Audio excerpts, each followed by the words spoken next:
Puji syukur kehadiran Allah. Puji syukur kehadiran Allah Subhanahu wa Ta'ala, karena dengan rahmatnya di pagi hari ini, Jumat 30 Mei 2025, pukul 9 waktu Indonesia Barat, kita dapat berkumpul dalam seminar nasional online berjudul Penjaminan Mutu dan Pengendalian Mutu, PMPM, Pekerjaan Konstruksi guna mengantisipasi kegagalan bangunan, yang diselenggarakan oleh DPD IALKI Provinsi Jambi melalui aplikasi Zoom. Perkenalkan, saya Anissa Dwi Retnani STMT, akan menjadi moderator selama acara berlangsung kurang lebih 2 jam ke depan, yakni sampai pukul 11 waktu Indonesia Barat. Untuk mengawali seminar nasional online ini, mari kita berdoa sesuai agama dan kepercayaan masing-masing. Semoga acara dapat berjalan lancar dan apa yang akan dipelajari nanti dapat bermanfaat bagi kita semua, Bapak Ibu. Berdoa dimulai.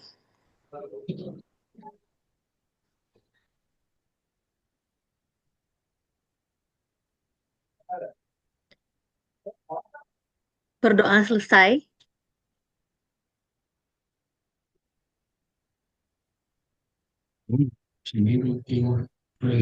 Selamat bergabung Bapak Insinyur Haji Untung Yasril, STMT, CPSP, CCMS, Ketua DPD IAPI Provinsi Jambi, Ketua DPD IALKI Provinsi Jambi, Ketua DPD AK3L Provinsi Jambi, dan Pembina Jasa Konstruksi Ahli Madya Kementerian PU.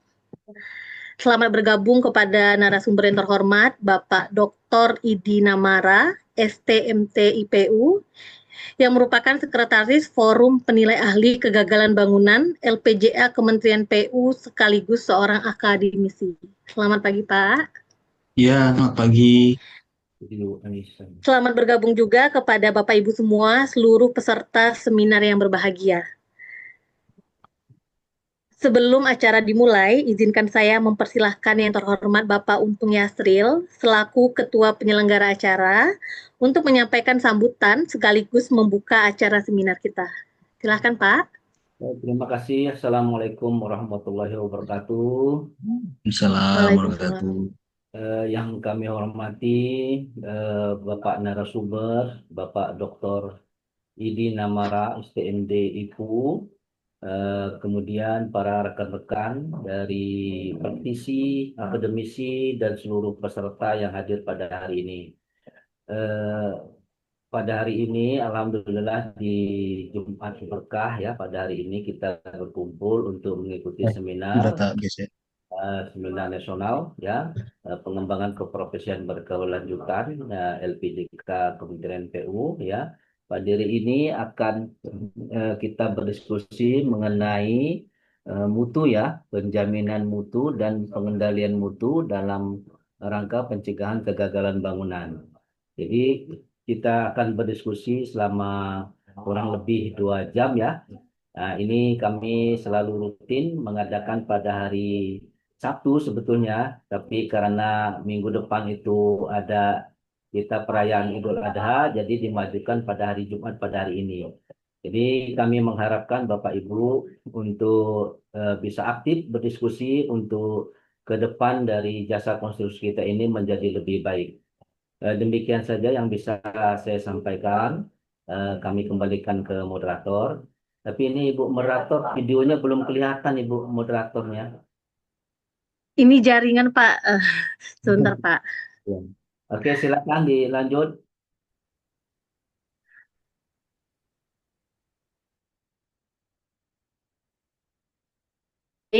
Terima kasih, Pak Untung.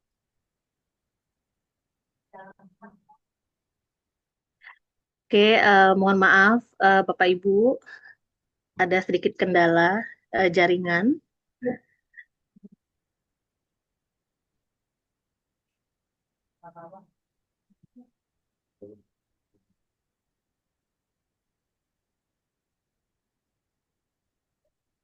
Baik, Bapak Ibu sekalian, saya izin untuk membacakan CV dari narasumber kita pada pagi hari ini. Bapak Dr. Idi Namara STMT IPU. Beliau merupakan Dekan Fakultas Teknik dan Teknologi dari Universitas Tanri Abeng. Pada tahun 2019 sampai 2022, beliau juga pernah menjadi Kaprodi Teknik Sipil di Universitas Tanri Abeng. Beliau juga merupakan dosen di beberapa perguruan tinggi swasta yang lain.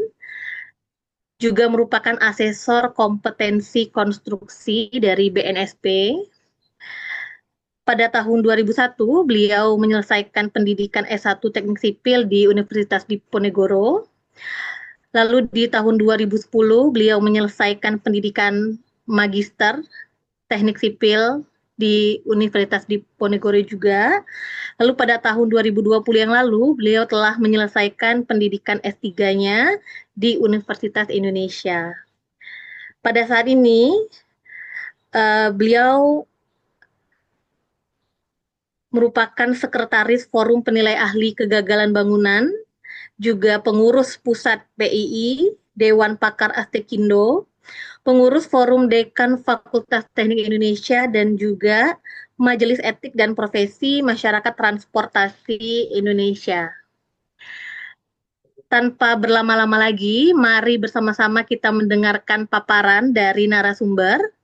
Kepada yang terhormat Bapak Dr. Idi Namara STMT IPU, kami persilahkan.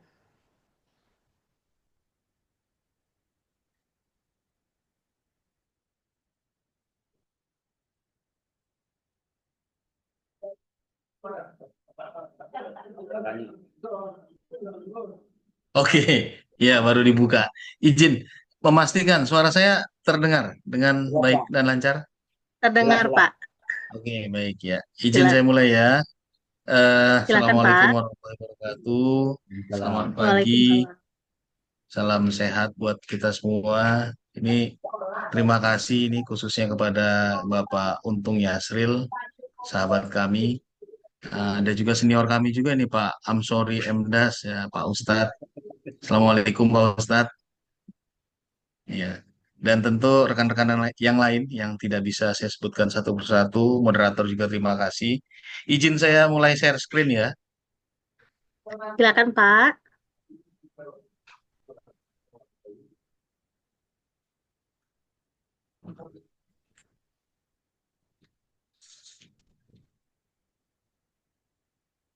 Lihat ini, Bapak Ibu. Ya. Terlihat, Pak. Oke, baik.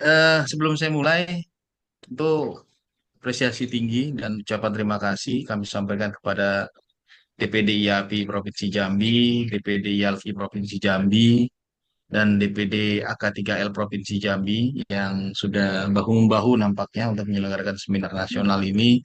Dan saya cukup tahu persis Pak Untung ini sangat luar biasa rajin ya. Beliau dedikasinya di jasa konstruksi ini tidak perlu diragukan lagi.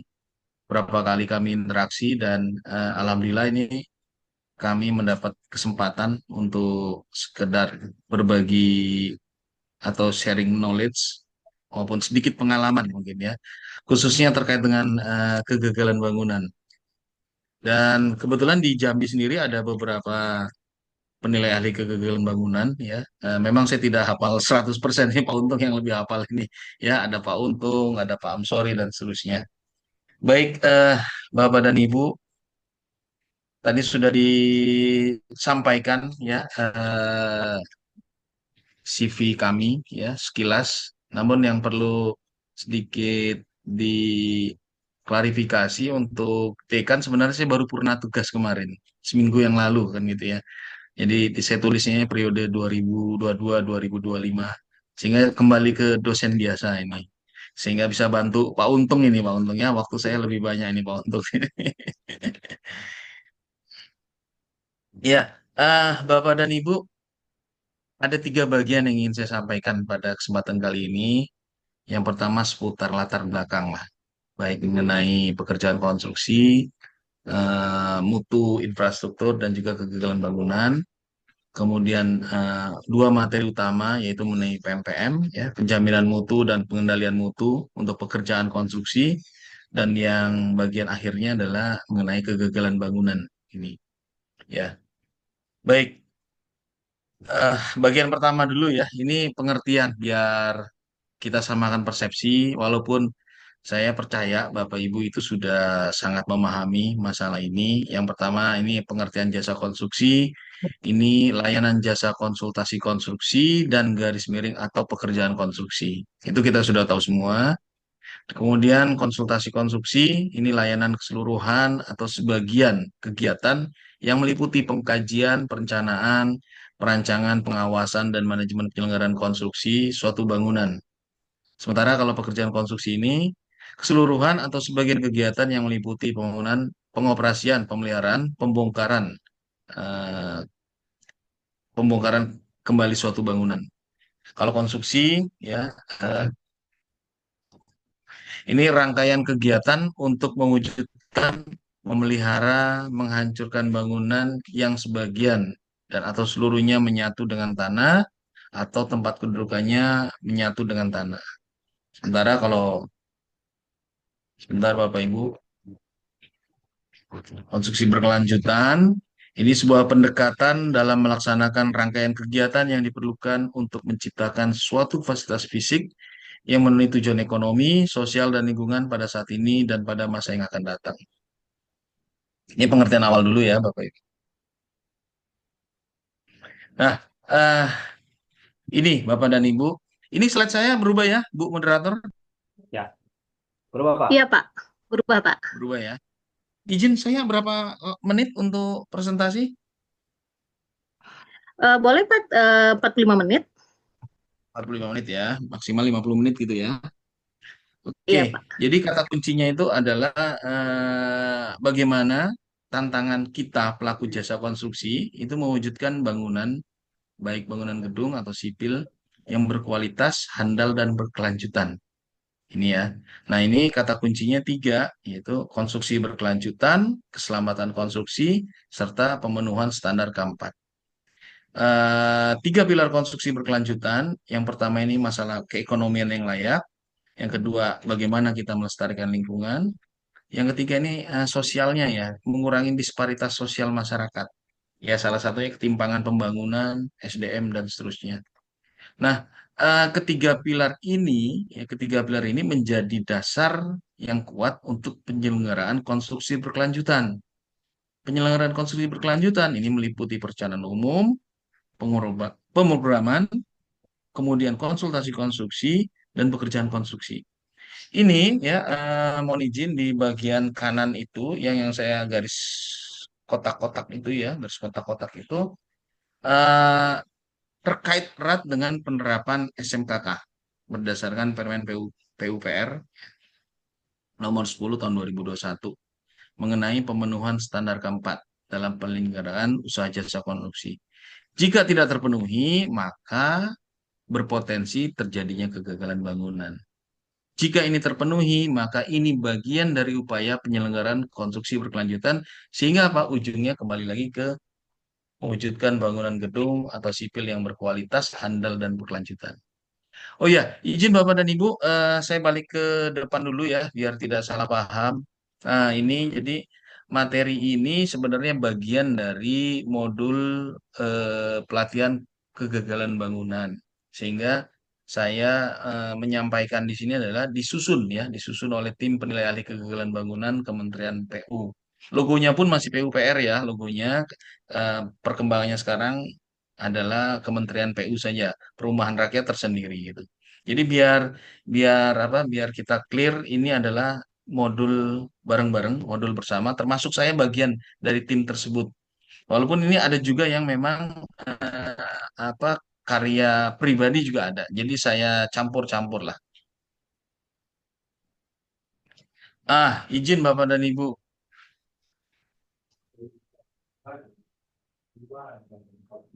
Ya, ini terkait PP 14 tahun 2021 tentang perubahan PP 22 tahun 2020 tentang penyelenggaraan Undang-Undang Nomor 2 tahun 2017. khususnya bicara pasal 84, 84F, G ayat 1, G ayat 2, H ayat 1, dan H ayat 2. Ini kental sekali dengan konstruksi berkelanjutan dan pemenuhan standar keempat. Ya, 84F itu penyelenggaraan usaha jasa konstruksi harus menerapkan prinsip konstruksi berkelanjutan, ya. Kemudian diteruskan dengan memenuhi standar keempat, termasuk sub penyedia dan jasa pemasok.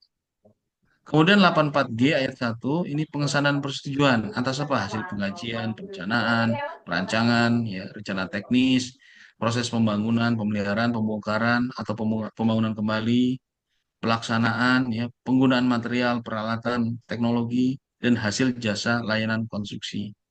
Kemudian di 84G, ya, dipertegas ini di ayat 6 itu standar keempat paling sedikit meliputi mutu bahan, mutu peralatan, K3-nya, prosedur pelaksanaan jasa konstruksi, mutu hasil pelaksanaan jasa konstruksi, operasional dan pemeliharaan, perlindungan sosial tenaga kerja, dan pengelolaan lingkungan hidup.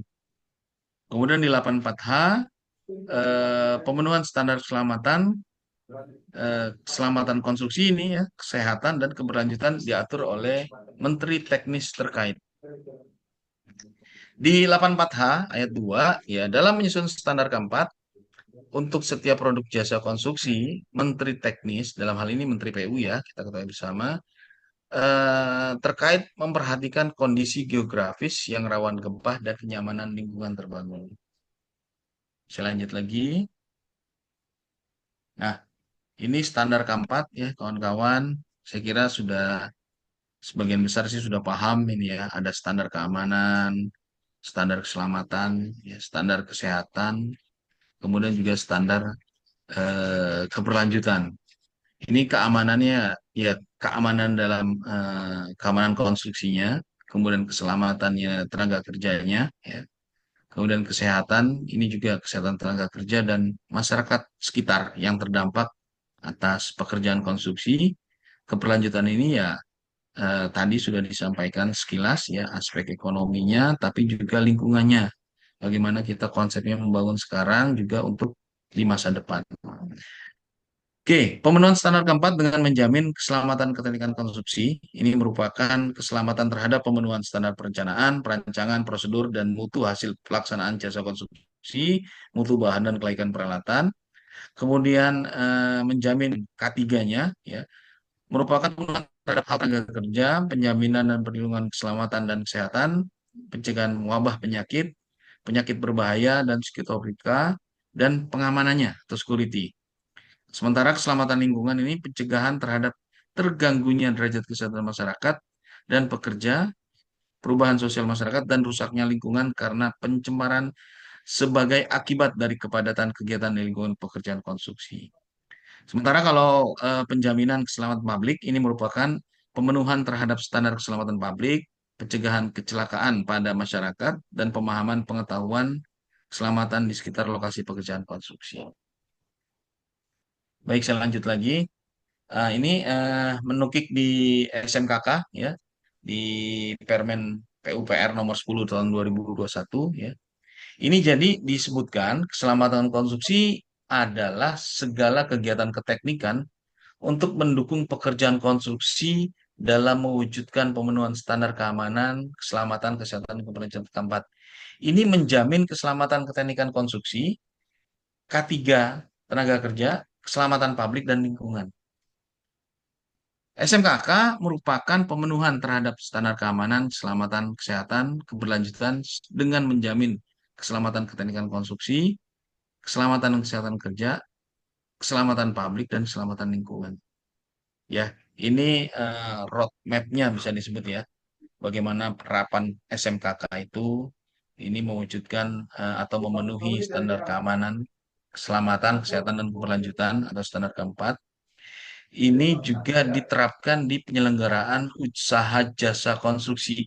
Jadi nggak cuma di pekerjaan konstruksi saja, tapi penyelenggaraan usaha jasa konstruksi, baik mulai pengkajian, perencanaan, perancangan, manajemen penyelenggaraan konstruksi, supervisi atau pengawasan, dan tentunya pekerjaan konstruksi atau pekerjaan konstruksi terintegrasi.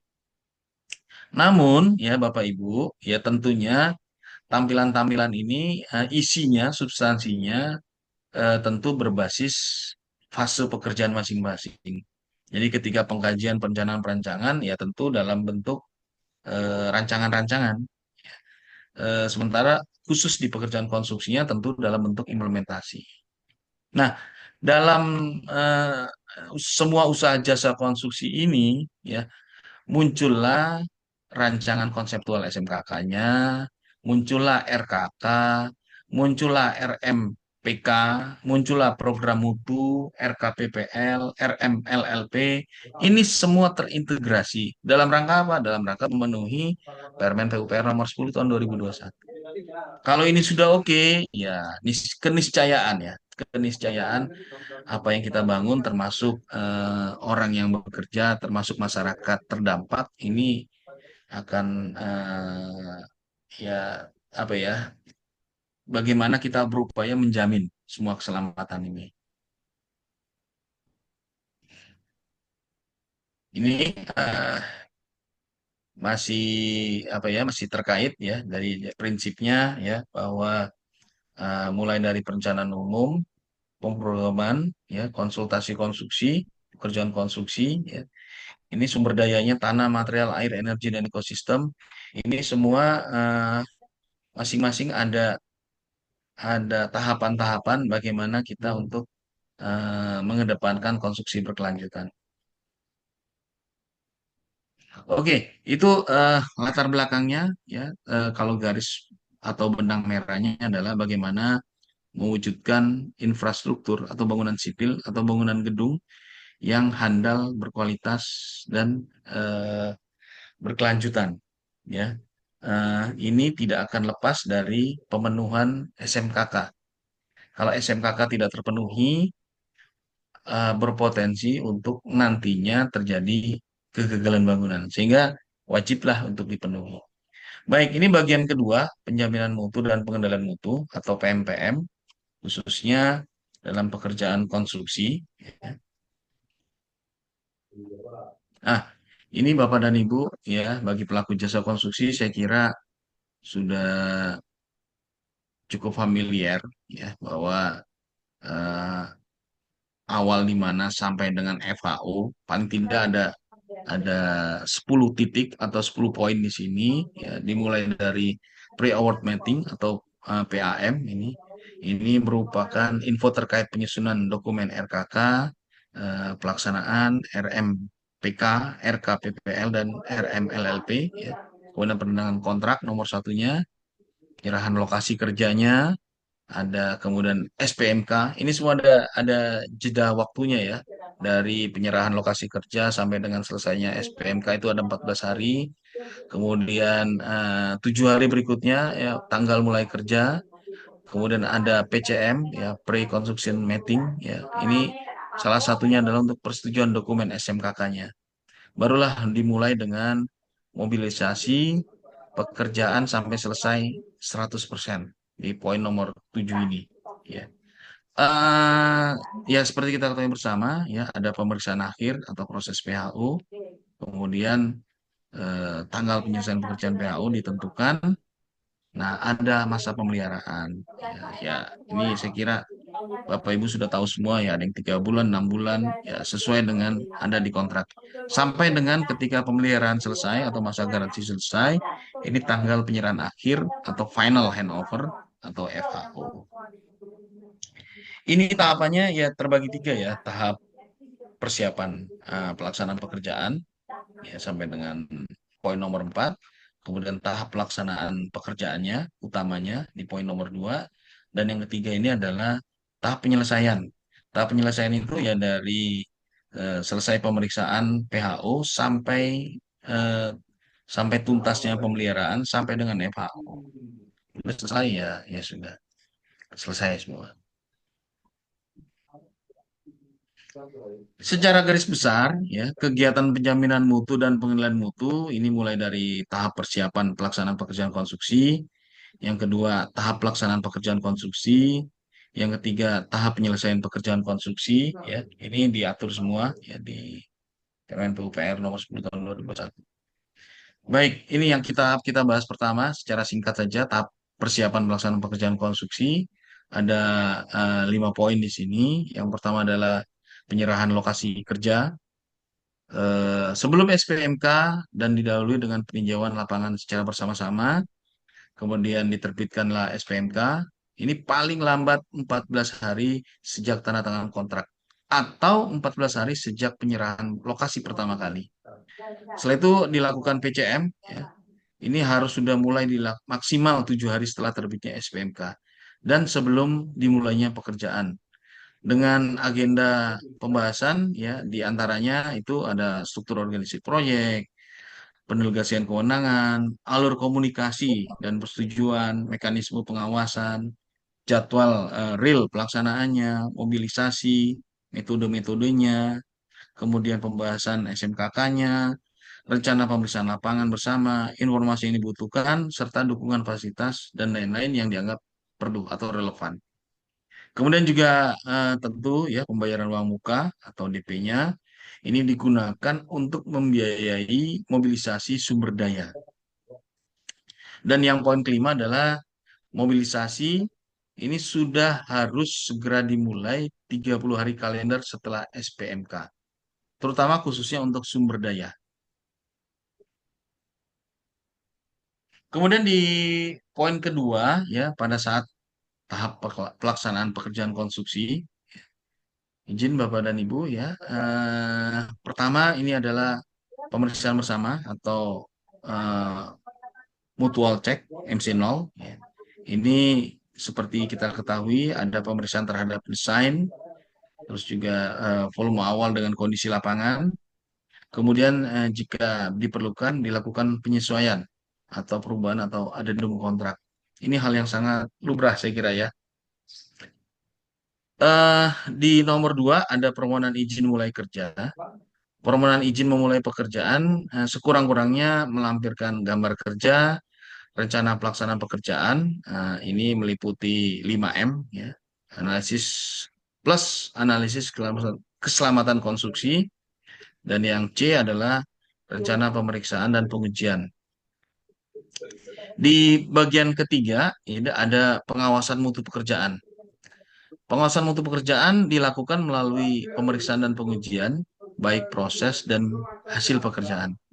Kemudian di nomor 4 ini, ya, penerimaan dan pembayaran hasil pekerjaan. Ya. Uh, yang pertama ini penerimaan hasil pekerjaan dilakukan setelah seluruh ketentuan mutu dalam kontrak dipenuhi. Kemudian yang kedua, persetujuan dokumen penagihan didahului dengan pemeriksaan mutu dan volume hasil pekerjaan. Jadi Bapak dan Ibu ya, sebenarnya langkah PM ini ya cukup cukup detail ya, mulai di bagian persiapan ini ada 5 poin ya, di bagian pelaksanaan juga 4 poin ya. Ada pemeriksaan baik metode, mutu, volume, ada kesempatan adendum, bagaimana pengawasan dan pengujian dilakukan, kemudian juga sampai dengan penerimaan hasil pekerjaan sama persetujuan dokumen serta pembayaran hasil pekerjaan. Tapi semua ini tentu harus dilaksanakan dengan sebaik-baiknya agar ya mutu pekerjaannya tetap tetap bisa terjaga dengan serapih mungkin, sebaik mungkin.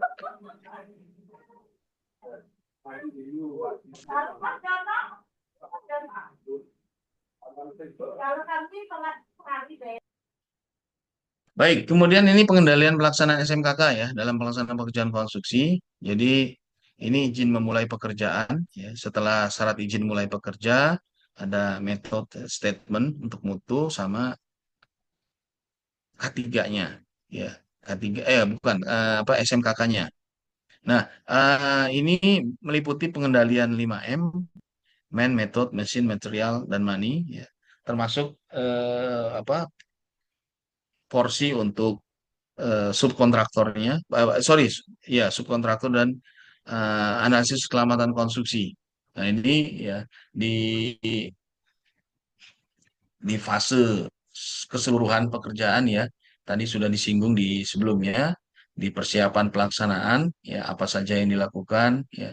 dari penandatangan kontrak, penyerahan lokasi kerja, SPMK, PCM, sampai dengan kemudian di PCM ini mulai irisan ya setelah SPMK, ya PCM, pembahasan dokumen SMKK, ya ini ada pemeriksaan bersama, mutual check, perubahan-perubahan atau BOQ, CCO, ya kalau ada penambahan atau adendum, ada MC0, dan seterusnya, ya. Sampai dengan di adendum ini ya, penyusunan gambar kerja, permohonan mulai pekerjaan dan seterusnya pemeriksaan. Ini syarat mulai pekerjaan, ya, disetujuinya rencana pelaksanaan pekerjaan dan rencana inspeksi dan pengujian. Tentu dilampiri dengan ada gambar kerja. Nah, ini bagian ketiganya, tahapan penyelesaian pekerjaan konstruksi. Ya, ada PHO, kemudian ada pemeriksaan hasil pekerjaan, termasuk di sini ada masa garansi, ya, yang umumnya adalah 3 bulan sampai 6 bulan. Ya. Intinya PHU serah terima pertama ini setelah pekerjaan 100%. 100% sudah oke, kemudian PHU dilakukan, kemudian ada pemeriksaan dan masa garansi, dan jika kita ketahui bersama ya, jika ada kerusakan atau bangun apa bagian yang tidak berfungsi, maka kesempatan disitulah untuk perbaikan. Kalau sudah oke semua dalam 6 bulan ini, maka dilakukan adalah FHO atau final handover. Nanti di slide saya selanjutnya itu disampaikan bahwa kami melihat bahwa saat jeda waktu PHO ke FHO inilah sertifikat layak fungsi itu sebaiknya diproses. Karena memang untuk memastikan kelaikan dalam suatu bangunan ini. Kalau oke, bisa terbit SLF, ya, bisa keluar sertifikatnya. Kalau tidak, kan ini masih masa garansi. Sekaligus saja ada renovasi, ada perbaikan, ya, untuk benar-benar bisa dilakukan final handover, dan final handover inilah yang menjadi dasar kemudian untuk bangunan ini bisa dioperasikan. Nah, final handover ini dalam rangka menerima hasil pekerjaan, penanggung jawab kegiatan memerintahkan pengawas pekerjaan untuk melakukan pemeriksaan terhadap hasil pekerjaan pemeliharaan. Kemudian yang B, dalam rangka pelaksanaan FAO, penyedia jasa pekerjaan konstruksi harus menyerahkan seluruh dokumentasi terlaksana atau asbel dokumen. Nah, berikutnya ini di bagian akhir ini serah terima pekerjaan selesai kepada pihak penyelenggara, ya. Serah terima pekerjaan selesai kepada penyelenggara dilakukan setelah terbitnya berita acara serah terima akhir yang meliputi pengambil alihan lokasi dan hasil pekerjaan serta penyerahan pekerjaan selesai. Ini serah terima awal, ya, izin Bapak dan Ibu, ya, pemeriksaan administratif, cek dokumen mutu, ya, baik meliputi laporan uji mutu, desain mix formula, uji material, dokumen atau prosedur instruksi keberterimaan, dokumen terkait perhitungan kuantitas atau volume yang disiapkan oleh direksi teknis atau konsultan pengawas. Kemudian dilakukan cek dokumen administrasi, ya, perjanjian kontrak, termasuk adendum jika ada, dokumen kontrak lainnya, dokumen terkait dengan pelaksanaan kontrak, dokumen pembayaran, dokumen perhitungan penyesuaian harga, kemudian ada berita acara pemeriksaan oleh institusi atau lembaga pemeriksa, laporan ketidaksesuaian dan tindak lanjut. Ini status yang harus diatasi. Foto-foto pelaksanaan, ya, baik sebelum pelaksanaan, saat pelaksanaan, dan 100% terlaksana, serta as-built drawing-nya. Nah, ini ya, serah terima dari PHO ke FAO, angkanya ya. Dari PHO di sini sebelumnya diproses, ada permohonan BHST akhir pekerjaan oleh penyedia jasa. Ini penanggung jawab kegiatan menugaskan pengawas pekerjaan untuk memeriksa sekaligus verifikasi pemeliharaan fungsinya, kemudian juga penyusunan BHST akhir pekerjaan. Nah, di sini ini saya mulai sampaikan sertifikat layak fungsinya sebelum benar-benar dilakukan FAO. Ya. Jadi periksa berita acara serah terima FAO dan dokumen terlaksana atau ASBID dokumen. ASBID dokumen ini meliputi dokumen terkait mutu, dokumen administrasi, dokumen keselamatan konstruksi sebagaimana PAO, atau jika ada penyesuaian. Kemudian laporan pelaksanaan pekerjaan pemeliharaan, kemudian manual atau pedoman pengoperasian dan perawatan atau pemeliharaan yang merupakan pemuktakiran dari tahap perancangan. Oke, eh, itu Bapak dan Ibu ya untuk bagian kedua. Nah, baru ini bagian kegagalan bangunan. Nah, ini eh, sebelum saya cerita kegagalan bangunan, rangkuman dari sebelumnya. Tapi sebelumnya ini Bapak dan Ibu, ada setidaknya ada 3 stakeholder atau ada 3 lembaga atau ya, ad hoc mungkin ya, ad hoc atau sebuah lembaga dalam kurun waktu tertentu atau periode tertentu yang dibentuk oleh Kementerian PU. Ada yang namanya Komisi Keamanan Bangunan.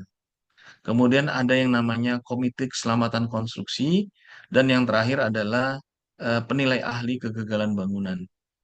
Nah, kami ya ini punya fase keterlibatan dalam tahapan ya. Untuk penilai ahli itu ada di fase operasional dan pemeliharaan.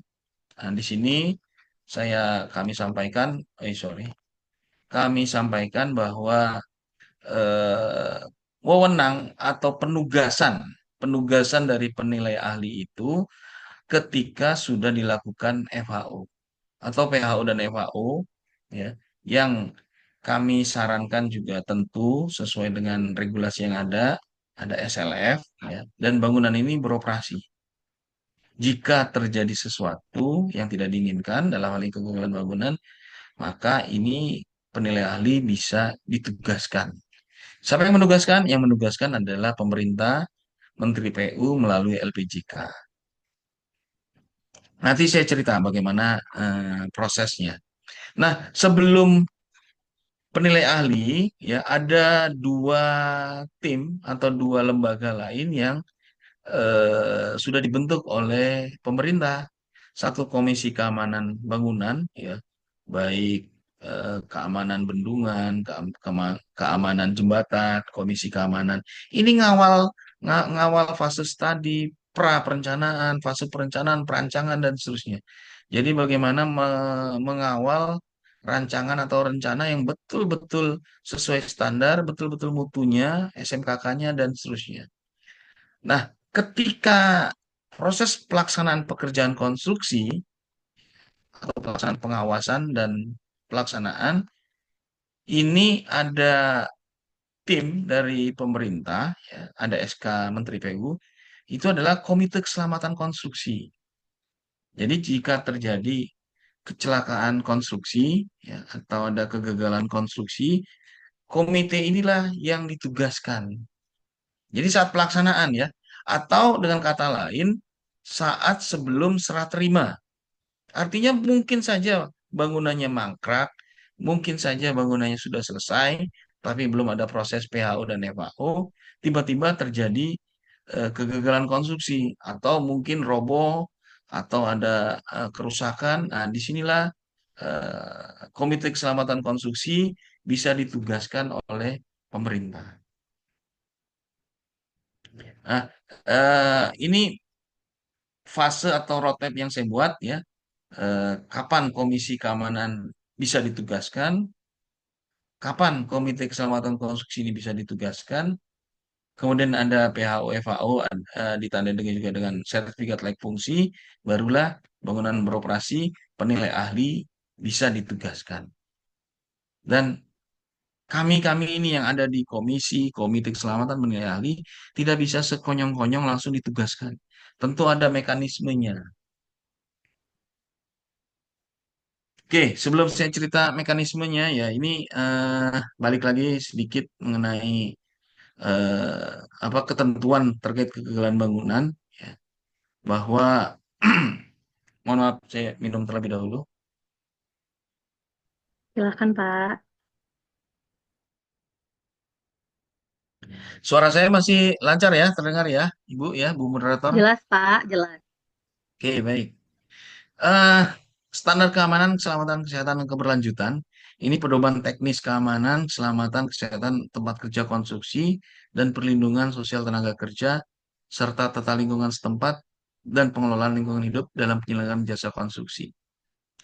Tadi juga sudah saya sebutkan, ya, standar keempat meliputi mutu bahan, mutu peralatan, K3-nya, prosedur pelaksanaan jasa konstruksi, mutu hasil pelaksanaan jasa konstruksi, operasional dan pemeliharaan, serta perlindungan sosial tenaga kerja, serta terakhir ini pengelolaan lingkungan hidup.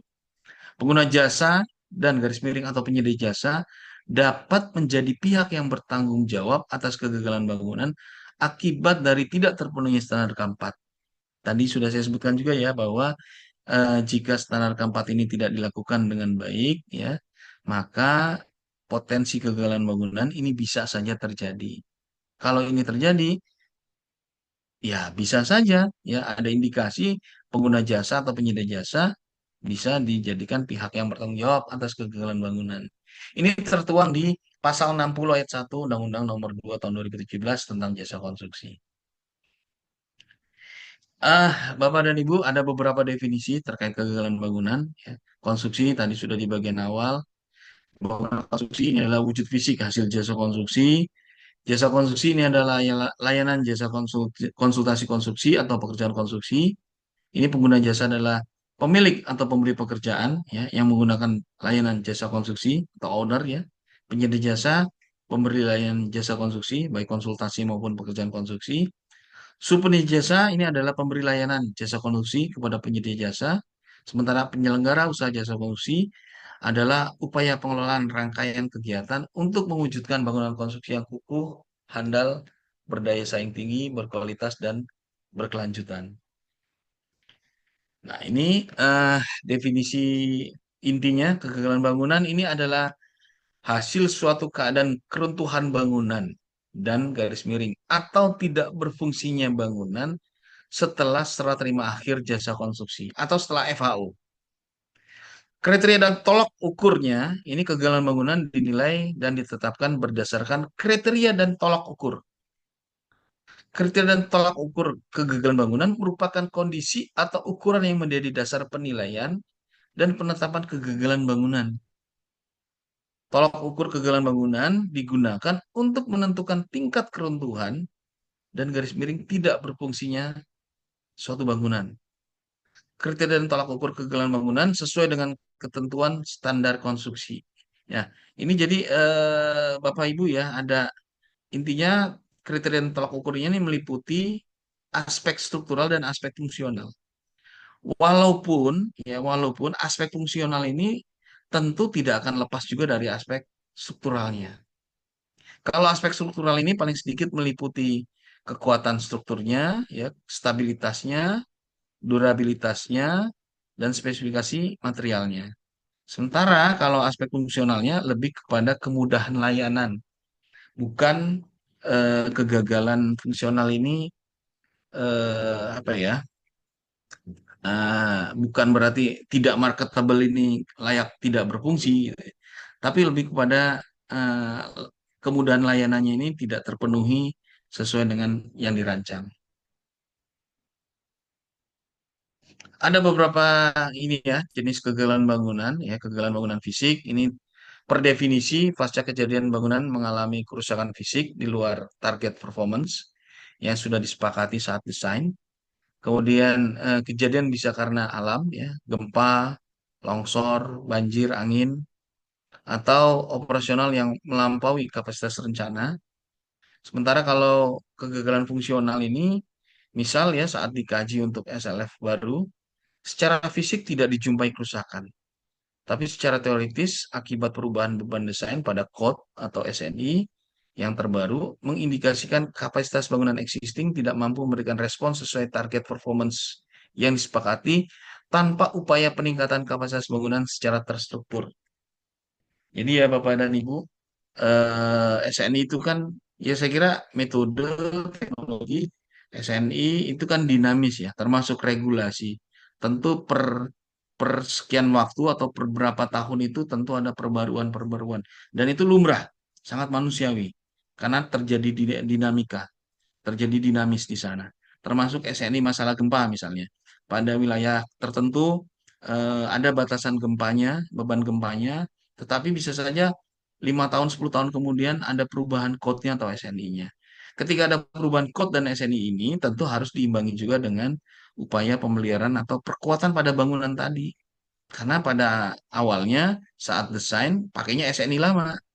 Ketika sudah terjadi perubahan, tentu harusnya ada penyesuaian. Ini berikutnya adalah penjelasan terkait kegagalan bangunan, ya. Fungsi bangunan berbeda dengan kriteria layanan yang ditetapkan dalam perencanaan. Kemudian yang kedua, pemanfaatan bangunan berbeda dengan fungsi bangunan. Pemanfaatan bangunan lebih ke arah rencana atau program penggunaan bangunan. Bangunan yang tidak mengalami kegagalan bangunan belum tentu telah dimanfaatkan sesuai dengan rencana atau program yang telah ditetapkan sebelumnya. Kemudian bangunan gagal seluruhnya atau sebagian hingga maksud pendirian bangunan tidak berhasil atau tidak tercapai. Kemudian bangunan yang runtuh biasanya bangunan tersebut tidak berfungsi sepenuhnya. Tetapi bangunan yang tidak berfungsi belum tentu dalam kondisi runtuh. Nah ini ya masih lingkup kegagalan bangunan Bapak dan Ibu.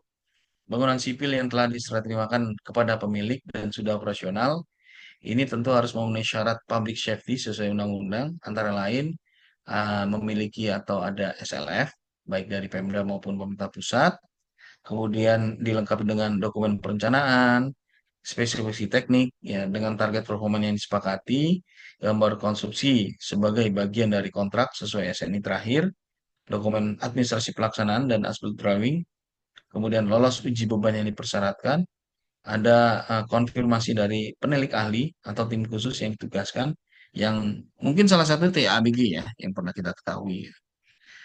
Kegagalan bangunan terjadi karena yang pertama overload, yang kedua karena malpraktik konstruksi atau kurangnya maintenance, yang ketiga adalah kegagalan fungsional karena peningkatan beban maksimal pada SNI terbaru. Kalau overload ini ada man-made cause, ya, bencana alam, gempa, beban angin, eh, beban angin di luar target ya, banjir ya, karena curah hujannya di luar target atau juga kurang maintenance, longsor ya karena hujan di luar target yang sudah disepakati. Bapak dan Ibu, eh, salah satu hal yang penting di sektor jasa konstruksi ini adalah SDM, ya, sumber daya manusia. Dan sumber daya manusia ini sesuai dengan regulasi yang ada, baik di Undang-Undang Tenaga Kerja tahun 2013, tahun 2003, sorry, ada Undang-Undang Keinsinyuran, karena engineering ini juga ada 7 bagian, salah satunya adalah konstruksi, konsultasi dan pembangunan konstruksi, itu juga mewajibkan ada ada sertifikasi, ya. Kemudian di Undang-Undang Jaskon nomor 2 tahun 2017 yang diperkuat lagi dengan PP-nya itu menegaskan. Jadi intinya dari mulai Kemenaker, peraturan pemerintah dan peraturan menteri teknis terkait memang tenaga engineering atau dalam hal ini juga di sektor jasa konstruksi itu mewajibkan tenaga kerja ini memiliki sertifikat. Jika ini tidak terpenuhi, ya, selain bisa diragukan kompetennya, juga terkait dengan salah satu kelengkapan dokumen tadi. Ketika dokumen tadi tidak terpenuhi dan betul terbukti tenaga kerjanya tidak memiliki sertifikasi, ini juga bisa jadi pihak yang bertanggung jawab terhadap proses terjadinya kegagalan bangunan.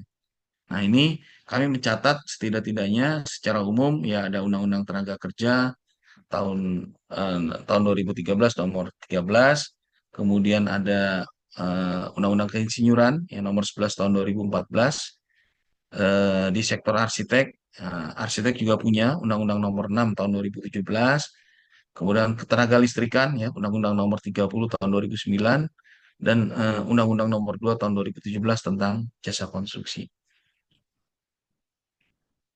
Ini saya cuplik dari Ketua Forum Penilai Ahli Kegagalan Bangunan, ya, yang juga pengurus LPJK dan Wakil Ketua Umum PI, Bapak Profesor Agus Taufik Mulyono, ya. Beliau menyandingkan Undang-Undang Keinsinyuran dan Undang-Undang Jasa Konstruksi, ya. Praktik keinsinyuran, praktik jasa konstruksi seperti apa, kemudian ada early warning praktik, sama ya.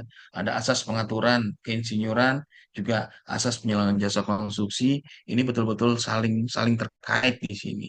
Bahasa beliau secara garis besar itu dua dua dua hakikatnya adalah pemenuhan masalah jasmani dan rohani.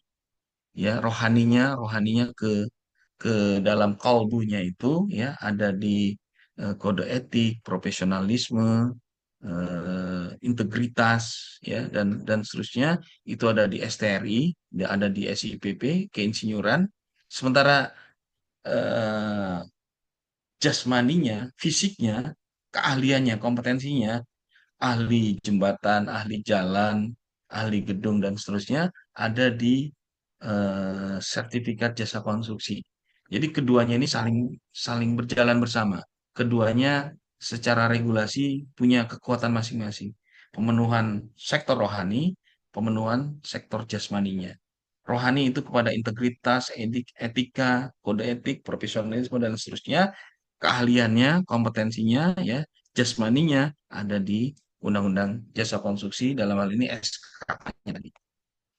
Baik, Bapak dan Ibu, itu mudah-mudahan sudah memenuhi ya pas jam 10.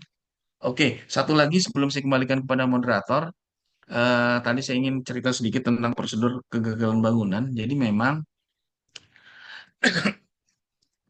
prosedurnya adalah ketika terjadi indikasi indikasi awal kegagalan bangunan, maka si orang yang menyaksikan ini atau si saksi ini memberikan laporan kemana? Ke pemerintah melalui LPJK. Melalui LPJK, kemudian ada form yang harus diisi, ya waktu terjadi kegagalan bangunan, deskripsinya, bentuknya, lokasinya dan seterusnya di mana. Kemudian dari laporan masuk ini, kami langsung mengadakan rapat internal untuk menentukan langkah selanjutnya, yaitu berupa verifikasi dan validasi. Verifikasi dan validasi ini untuk memastikan bahwa laporan yang masuk ini betul-betul terindikasi kegagalan bangunan. Kalau tidak terindikasi kegagalan bangunan, maka laporan tersebut kita stop dan kita respon kepada si pelapor bahwa oh ini masih belum terpenuhi kategori kegagalan bangunan, belum bisa dikategorikan seperti tersebut, seperti yang dilaporkan. Bisa saja itu bagian dari kegagalan konstruksi dan seterusnya, atau itu merupakan hal yang politis. Pernah Bapak dan Ibu, saya ditugaskan untuk melakukan verifikasi ketika peresmian stadion di Jakarta, Stadion JIS, ya, ada pagar yang roboh karena penonton cukup padat, antusias. Ada yang melaporkan Bapak Ibu, ada yang melaporkan. eh, Ya, memang sih dalam hati kayaknya nih unsur politisnya lebih lebih kental ini, kan, gitu. Kebetulan saya sendiri yang bertugas, saya menyaksikan video rekamannya, YouTube-nya, terus wawancara dan mencari beberapa apa namanya ya masukan-masukan termasuk dari media massa. Ya, saya mantap menyimpulkan itu bukan kegagalan bangunan, itu adalah kolom praktis yang tanpa perkuatan apa eh, beton bertulang, ya hanya sebatas pagar, ya pagar pembatas yang karena penontonnya rame nginjek bareng-bareng akhirnya roboh kan itu. Jadi non konstruksi itu non kolom praktis sehingga ya kejadiannya betul-betul apa ya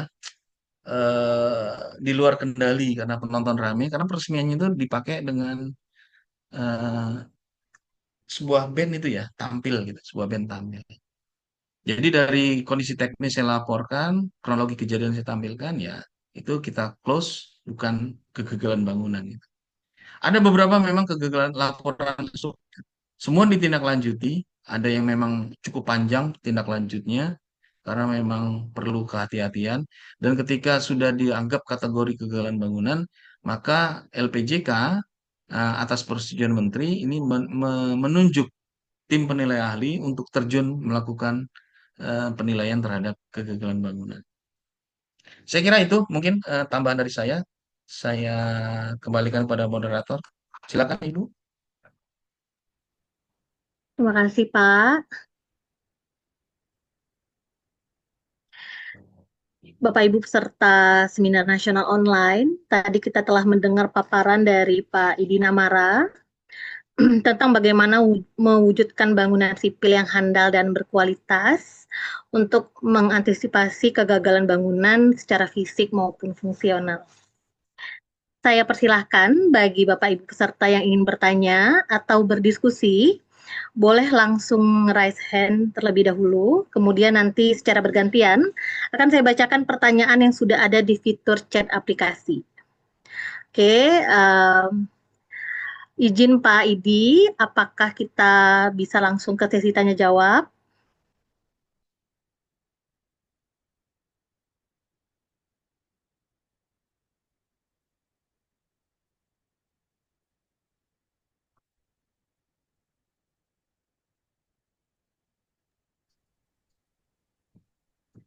Ya, silakan. Baik Pak. Tuh, Oke, terima kasih halo. Pak. Ya, Pak. ya, sebentar, sebentar. Oke, silakan Ibu. Oke, mungkin untuk pertanyaan pertama kami persilahkan kepada Pak Edison. Silahkan Pak.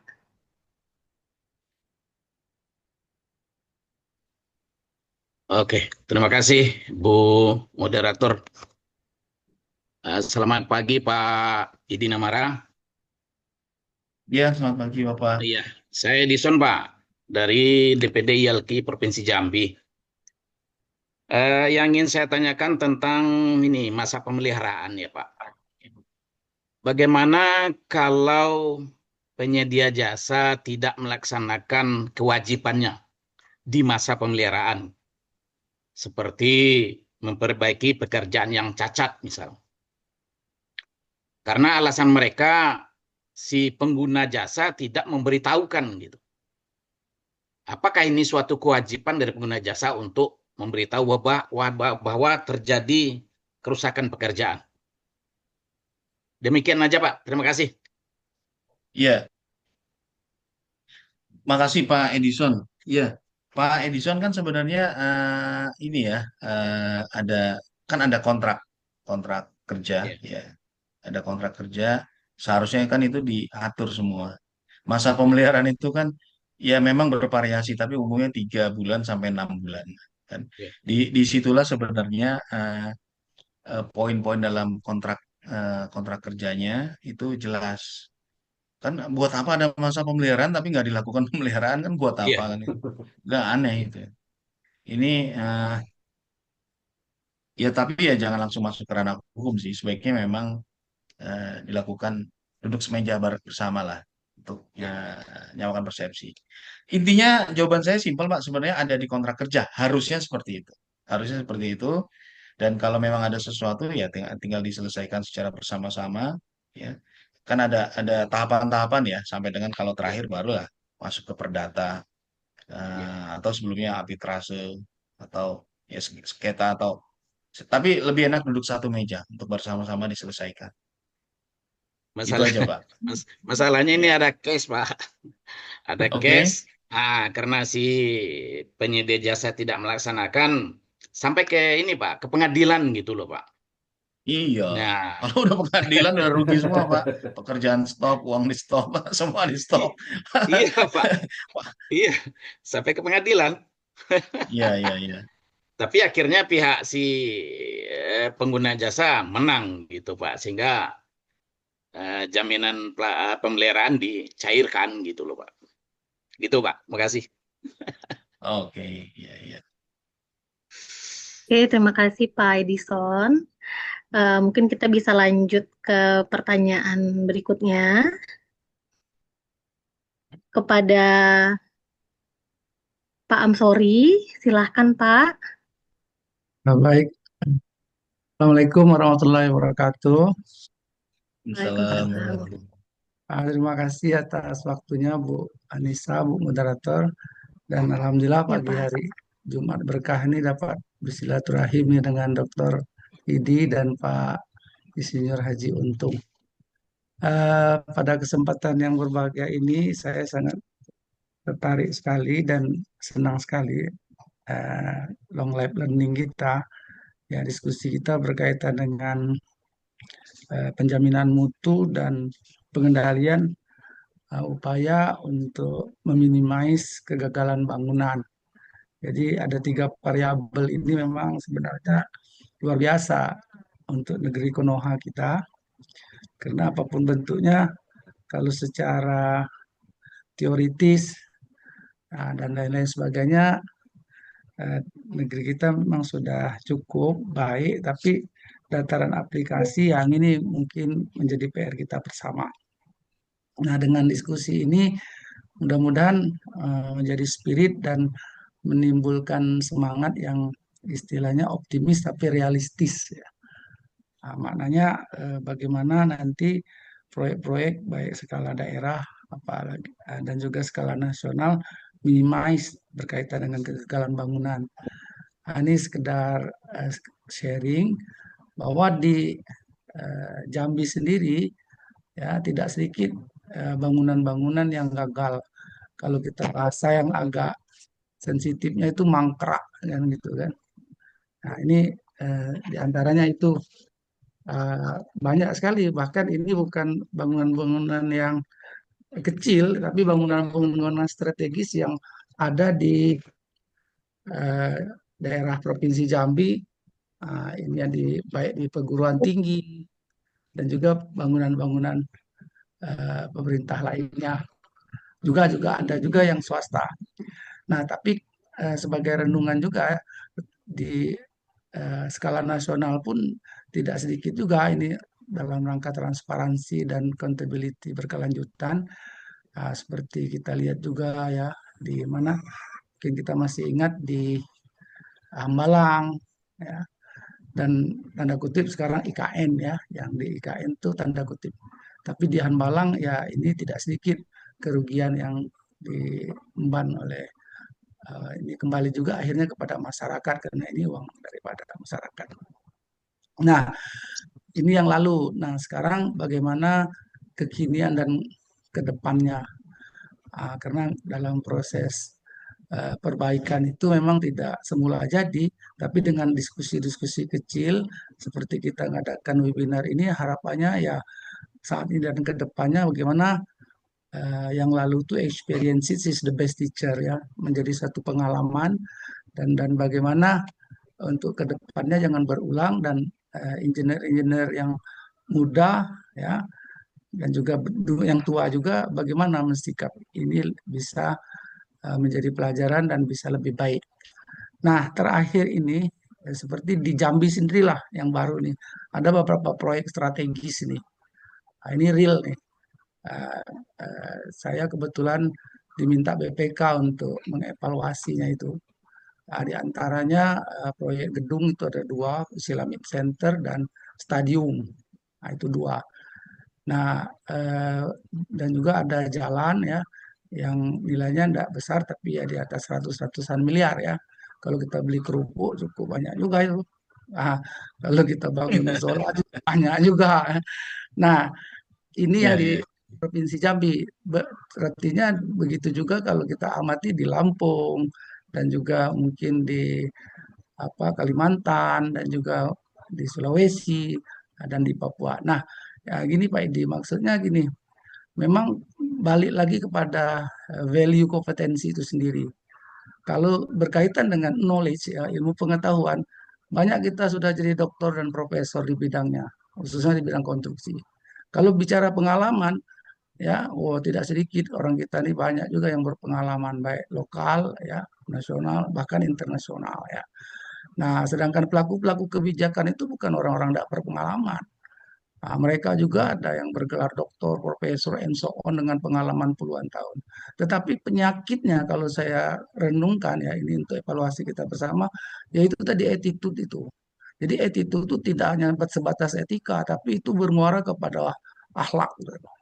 Karena minta maaf ya, kalau Michael Hart bilang orang terhebat nomor satu itu yaitu Muhammad Sallallahu Alaihi Wasallam. Muhammad diutus ke dunia ini bukan sekedar bawa agama, tapi the pesuannya adalah liutamima makarimal akhlak, yaitu memperbaiki akhlak. Nah, di antaranya itu tadi kompetensi attitude itu. Jadi orang bilang kalau sudah kaya dia tidak cangok lagi, tidak tamak lagi. Tapi nyatanya yang meloroti proyek-proyek sampai mangkrak itu mereka-mereka yang gede-gede gitu loh. Nah, inilah mungkin dengan diskusi gini mudah-mudahan kita semua mendengar, yang jelas malaikat juga dengar. Kita sebagai akademisi atau orang-orang bergerak di jasa ini tidak menyerah. Nah, Nah, Rasulullah pun mengajar yaitu satu, kalau kita punya wewenang, kita dengan wewenang. Kalau misalnya Pak Untung jadi Menteri PU, ya pecat orang itu, pindahkan, mutasikan, misal kan. Kalau tidak, ya kita dengan lisan atau dengan tulisan seperti webinar saat ini. Kalaupun tidak juga, minkum mungkaron falyughayyirhu fa'ilam yastati fabil lisani fa'ilam yastati fabil qalbi, bahwa kita tidak setuju dengan kemungkaran-kemungkaran, kebejatan-kebejatan, kegagalan konstruksi tersebut. Nah, Baik, ini saja. Pak. Terima kasih. Assalamualaikum warahmatullahi wabarakatuh. Waalaikumsalam warahmatullahi wabarakatuh. Terima Salam. kasih Pak Amsori untuk sharingnya. Mungkin kita bisa lanjut ke pertanyaan Izin saya berikutnya. respon dulu. Izin Oh saya iya ya respon Pak dulu. Idi, Ya, ya, silakan Pak. ya, Maaf Pak. ya. Nah, ini kalau Pak Ustadz udah yang ngomong, saya iya aja ya, kayak gitu kan. Tapi setuju Pak, setuju bahwa eh, tadi saya mencatat value kompetensi Pak ya. Tapi memang kalau bicara kompetensi kan secara teoritis itu ya, kan ketiga hal tadi Pak. Tadi tiga-tiganya sudah disinggung sebenarnya Pak. eh, Pengetahuan, knowledge-nya, kemudian skill-nya atau pengalaman, dan attitude. Nah, tadi saya ambil garis bawahnya attitude yang pingin Pak Amsori, ayo kita jaga-jaga bersama kan itu. Itu saya setuju sekali Pak. Kemudian tadi Pak, yang masalah beberapa contoh yang disampaikan, eh, case misalnya Hambalang, saya kira eh, karena belum beroperasi itu Pak ya, belum beroperasi dan sepengetahuan saya belum secara utuh diserah terimakan, secara utuh kan itu. Kalau kita kembalikan kepada definisi kegagalan bangunan, ya kegagalan bangunan kan sudah FHO, ya alias sudah serah terima, ya kemudian sudah dioperasikan, sudah dioperasikan. Kalau memang ada terjadi sesuatu, apakah gagal struktur atau gagal fungsi, ini yang bisa kita kategorikan kegagalan bangunan kan gitu. Sama Pak, case-nya dengan di salah satu kabupaten di Jawa Barat. Saya nggak mau nyebutin kabupaten mana Pak ya, pokoknya di Jawa Barat gitu ya. Di Jawa Barat dekat-dekat Bogor lah kan gitu. Itu Pak, ada bangunan kantor 5 lantai Pak. 5 lantai karena dana terbatas dia multi years Pak. Per tahun, per tahun. Jadi tahun satu bangun apa gitu ya. Misalnya persiapan lahan sama basement, terus serah terima. Ada Pak FHO-nya. Terus lanjut lagi tahun kedua, lantai satu, lantai dua. Selesai Pak, ada serah terima Pak, ada FHO. Karena setiap tahun kontraktornya berbeda Pak. Tahun ketiga, kontraktornya ganti lagi Pak. Bangun gedung lantai 4, lantai 5. Ada mulai muncul masalah itu Pak. Karena karena ada kolom yang tidak nyambung, ada pokoknya macam-macam itu Pak. Laporan Pak masuk ke kami Pak. Masuk. Kita buka 4 tahun anggaran, saya ingat saya. 4 atau 3 tahun itu. Kita bingung, Pak. Ada 2 tahun pertama ada FHO-nya, ya, tapi belum dioperasikan karena masih terus berjalan. Sementara tahun ketiga dan keempat itu belum ada FHO, belum ada. Jadi satu sisi sudah ada yang FHO, satu sisi lagi belum ada yang FHO. Tapi karena kronologisnya seperti itu, Pak. 4 tahun, 4 tahun kontraktor yang berbeda dan banyak pekerjaan yang akhirnya kurang pas, kurang pas, ada kebocoran, ada yang memang kolomnya bahkan tidak nyambung, Pak. Aneh kan itu ya, kolom tidak nyambung bisa. Akhirnya setelah Tidak kita sentris rembukan ya yang kolomnya ya. lebar, FGD dan seterusnya gitu ya, itu 1-2 bulan itu, Pak. Akhirnya kita kembalikan lagi, jawabannya adalah direkomendasikan agar diselesaikan oleh tim komite keselamatan konstruksi.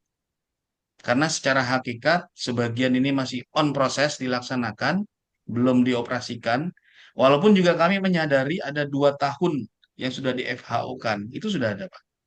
Akhirnya rekomendasi kami dan alhamdulillah sudah disetujui oleh Kementerian PU bahwa ini menjadi ranah dari Komite Keselamatan Konstruksi.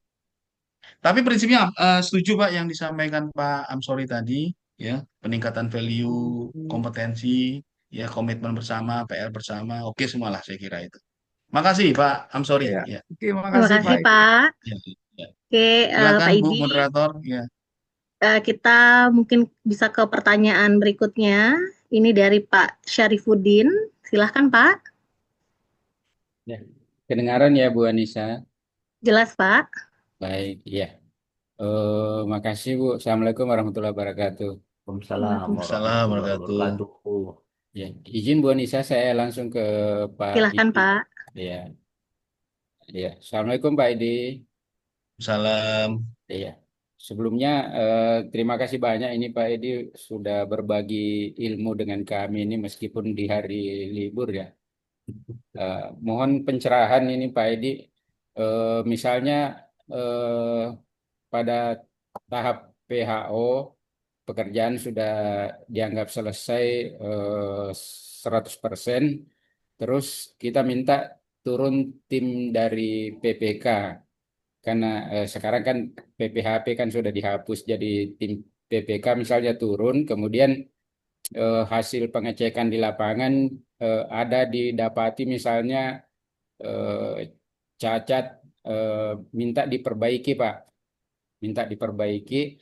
Nah, apakah eh, PHO itu tetap bisa dilakukan per tanggal mereka turun atau nanti setelah selesai perbaikan, Pak?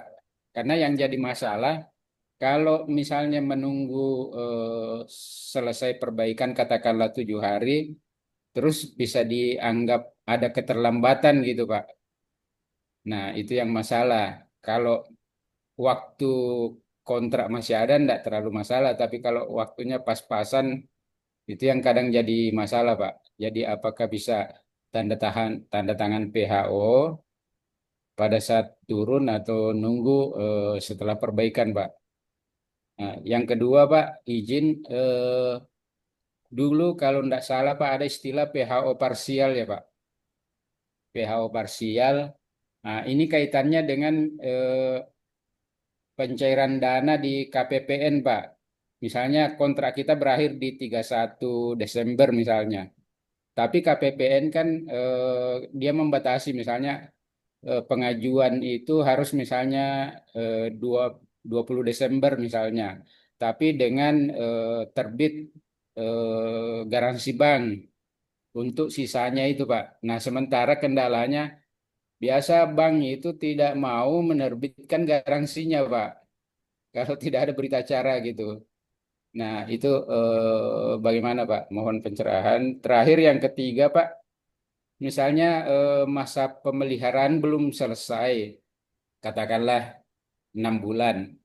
Tapi pekerjaan itu karena pekerjaan lanjutan, terus ditenderkan lagi dan misalnya sudah ada penyedia jasanya, tapi masa pemeliharaan belum berakhir Pak.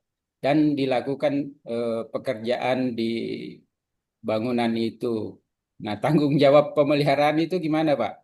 Apa masih berlanjut di misalnya penyedia jasa pertama atau dianggap tanggung jawabnya yang melanjutkan ketika yang dikerja itu kan misalnya strukturnya yang pertama, tapi kan setelah dikerja struktur terus ada perubahan di lanjutannya, Pak. Itu gimana tanggung jawab pemeliharaannya, Pak? Makasih, Pak. Assalamualaikum warahmatullahi wabarakatuh. Waalaikumsalam Salam wabarakatuh. warahmatullahi wabarakatuh. Ya, saya coba merespon ya Pak ya. Ini sebenarnya ranahnya nih ranahnya PPK nih orang-orang PU ini. Tapi saya coba merespon dari yang nomor 3 dulu ya Pak ya. Dari nomor 3 ini mungkin juga terkait dengan pengalaman tadi yang saya sebutkan sebelumnya di Pak Amsori bahwa eh, yang di salah satu pembangunan gedung kantor 5 lantai di salah satu kabupaten di Jawa Barat, Pak. Itu berbeda, Pak. 4 tahun anggaran, 4 kontraktor, Pak. 4 kontraktor, Pak, bayangin. Jadi, dan mulai kerasa ada masalah itu di kontraktor ketiga, tahun ketiga. Tahun satu karena baru pematangan lahan sama basement. Tahun kedua itu lantai satu, lantai dua kalau nggak salah ya, 2 lantai. Itu masih masih oke lah, masih nyambung. Tahun ketiga Pak udah beda. Nah, terkait dengan masa pemeliharaannya ya tetap berjalan Pak, tetap berjalan apa adanya. Eh, ya seperti kita ketahui bersama 3 bulan atau 6 bulan. Tinggal biasanya memang antar penyedia jasa itu bisa koordinasi. Ya, yang penting tidak terjadi pergesekan lah. Irisan saya kira wajar, irisan karena memang eh, bukan kelemahan ya, tapi saya kira memang negara kita itu kan punya aturan awal dan endingnya tahun anggaran itu nggak bisa dibantah sih Pak. Itu bisa jadi memang sebuah kelemahan memang. Akhirnya ya ujung-ujungnya PR lagi, PR kita bersama gimana nyelesainya. Sering Pak, saya di forum-forum baik untuk diskusi atau apa, Pak ngejar ngejar pencairan tahun anggaran Pak. Akhirnya kerjaan yang penting selesai 100% tapi masih berantakan itu sering sekali Pak. Sering sekali. Jadi terkait nomor 3 itu tetap berjalan saja Pak. Tinggal bagaimana kedua belah pihak baik penyedia jasa sebelumnya maupun yang terbaru ini bagaimana bisa menjalankan kalau ini proyek yang terusan. Itu yang nomor 3 Pak. Kalau yang nomor 1 Pak, saya mau pertegas saja Pak. Yang Bapak maksud PHO Pak ya, bukan FHO ya. Yang nomor 1 tadi. Iya, PHO Pak. Iya, Misalnya, iya. ya, PHO ya, itu kan memang ini Pak. Eh, Rangkaian mutual check itu kan bertahap Pak rangkaiannya. Sehingga PHO itu adalah dasarnya intinya 100% pekerjaan selesai. Nah, baru kemudian ada masa garansi. Inilah yang ada beberapa yang diuji cobakan, dioperasionalkan. Ada kebocoran kah, aliran airnya lancar kah, listriknya bagaimana, dan seterusnya. Masa-masa garansi inilah yang harusnya ada di kontrak, kontrak kerja. Sehingga perbaikan-perbaikan yang dilakukan itu ya masih wajib dilaksanakan. Tanggal PHO tetap aja. Toh sudah ada tahapan-tahapan kok. Kecuali tahapannya tidak dilaksanakan. Nah, itu yang jadi bingung. Tiba-tiba oh, PHO belum dicek ini. Udah 100% Pak. Ya bisa terjadi perdebatan. Jadi sekali lagi apa ya, pengecekan itu kan bertahap sampai dengan kita yakin ini 100%. Nah, baru masa garansi untuk memastikan. Makanya tadi di slide saya itu saya sangat merekomendasikan, sangat menyarankan sertifikat layak fungsi itulah dilakukan saat masa garansi. Pandangan saya pribadi ya. Karena disitulah untuk memastikan ini layak untuk beroperasi. Kalau ada kebocoran, kerusakan, ya sekalian dibenerin sehingga benar-benar bangunan berfungsi, bisa FHO, SLF terbit. Udah aman itu, Pak. Kemudian yang nomor dua yaitu tadi, Pak. Saya nggak bisa jawab tuntas ini, Pak, nomor 2. Jadi memang secara faktual banyak kerjaan yang kejar-kejaran, Pak. Kejar-kejaran, pencarian dana, ada yang tanggal 15 Desember, ada yang tanggal 20. Tadi Bapak nyebut berapa? 20 Desember gitu. Ya, ini saya kira jadi PR bersama sih, Pak ya. Saya bukan bukan ASN yang bertugas di PU ya, nggak bisa menjawab dengan tuntas. Tapi ini memang kerap terjadi, Pak. Nggak cuma di Jambi saya kira, tapi beberapa daerah yang akhirnya ngejar penyerapan anggaran. Ya, pemerintah punya punya tanggung jawab untuk serapan anggaran, terus ya, yang teknis-teknis ya, PPK dan seterusnya, ini juga bisa terserap ya. Nah, penyedia jasa pun ditarget untuk menyelesaikan. Waduh, kejar-kejaran itu nggak karu-karuan itu. Saya kira gitu deh Pak, saya nggak berani komen banyak Pak, nomor 2 Pak, mohon izin Pak. Ya. Jadi Baik, bahan Pak. diskusi Pak nanti ke depan Pak. Ya, ya. Oke. Oke, terima kasih Pak Edi, terima kasih Pak Syarifuddin atas pertanyaannya. Untuk pertanyaan berikutnya, silakan Pak Kusriyadi, singkat saja Pak. Baik, terima kasih moderator. Mohon Baik izin Pak. saya ya, Itu. karena jaringan di tempat saya kurang stabil. Jadi yang terhormat Pak narasumber, pada siang hari ini, mohon izin, saya Kusriyadi ingin eh, bertanya tentang dua hal aja Pak. Yang pertama, terkait kegagalan bangunan. Eh, Sebenarnya kan kegagalan bangunan itu potensi terjadinya kan sudah bisa sudah bisa dimulai, sudah bisa diselidiki pada saat dilaksanakan audit ya atau pemeriksaan oleh APIP atau auditor, khususnya di bangunan pemerintahan. Nah, pada saat misalnya inspektorat atau BPK sudah turun, jadi kegagalan bangunan itu sebenarnya sudah mulai start ditelusuri dari situ. Artinya tidak terjadi resiko baru kegagalan itu dinyatakan. Nah, dalam hal ini yang saya ingin tanyakan, dari paparannya Bapak Narsum tadi kan ada beberapa stakeholder yang terlibat di kegagalan bangunan itu. Salah satunya kan tim tim penilai atau ahli penilai kegagalan bangunan. Nah, dalam hal ini apakah eh, artinya supaya bisa mendapatkan data lebih lengkap, lebih utuh, apakah pada saat dilakukan audit oleh APIP itu atau BPK, tim ini apakah sebaiknya sudah langsung terlibat, khususnya menelusuri potensi kegagalan bangunan dalam hal kekurangan volume atau ketidaksesuaian spesifikasi teknis. Karena apabila misalnya terjadi resiko kegagalan bangunan, itu kan sepertinya kurang lengkap data yang diperoleh. Tapi kalau misalnya dari awal, itu kan bisa mendapatkan data dan informasi yang lebih utuh. Dalam hal ini saya mohon pandangan dari Bapak Narsum untuk pelibatan dari tim tim ahli atau tim penilai kegagalan bangunan ini dalam proses audit bangunan pasca PHO atau FHO. Yang pertama, Pak. Kemudian yang kedua, ini agak sedikit lain, Pak. Tadi di slide terakhir dari Pak Narsum, itu saya agak tertarik, Pak. Ada tadi yang disandingkan itu antara profesi keinsinyoran dengan regulasi terkait konstruksi. Nah, saya tadi buka Undang-Undang Nomor 11 Tahun 2014 tentang keinsinyuran. Di situ ada khususnya di bab di pasal 50 Pak, Undang-Undang Nomor 11 Tahun 2014, di ketentuan pidana pasal 50 ayat 2 itu yang berbunyi setiap orang bukan insinyur yang menjalankan praktik keinsinyuran dan bertindak sebagai insinyur sebagaimana diatur dalam undang ini sehingga menyebabkan kecelakaan, cacat, hilangnya nyawa seseorang, kegagalan praktik insinyuran dan atau hilangnya harta benda dipidana penjara paling lama 10 tahun penjara atau denda paling banyak 1 miliar rupiah. Dalam hal ini dari regulasi ini yang saya garis bawahi adalah kegagalan praktek insinyuran. Nah, kaitannya dengan kegagalan bangunan, apakah kegagalan bangunan itu masuk dalam lingkup kegagalan praktek insinyuran?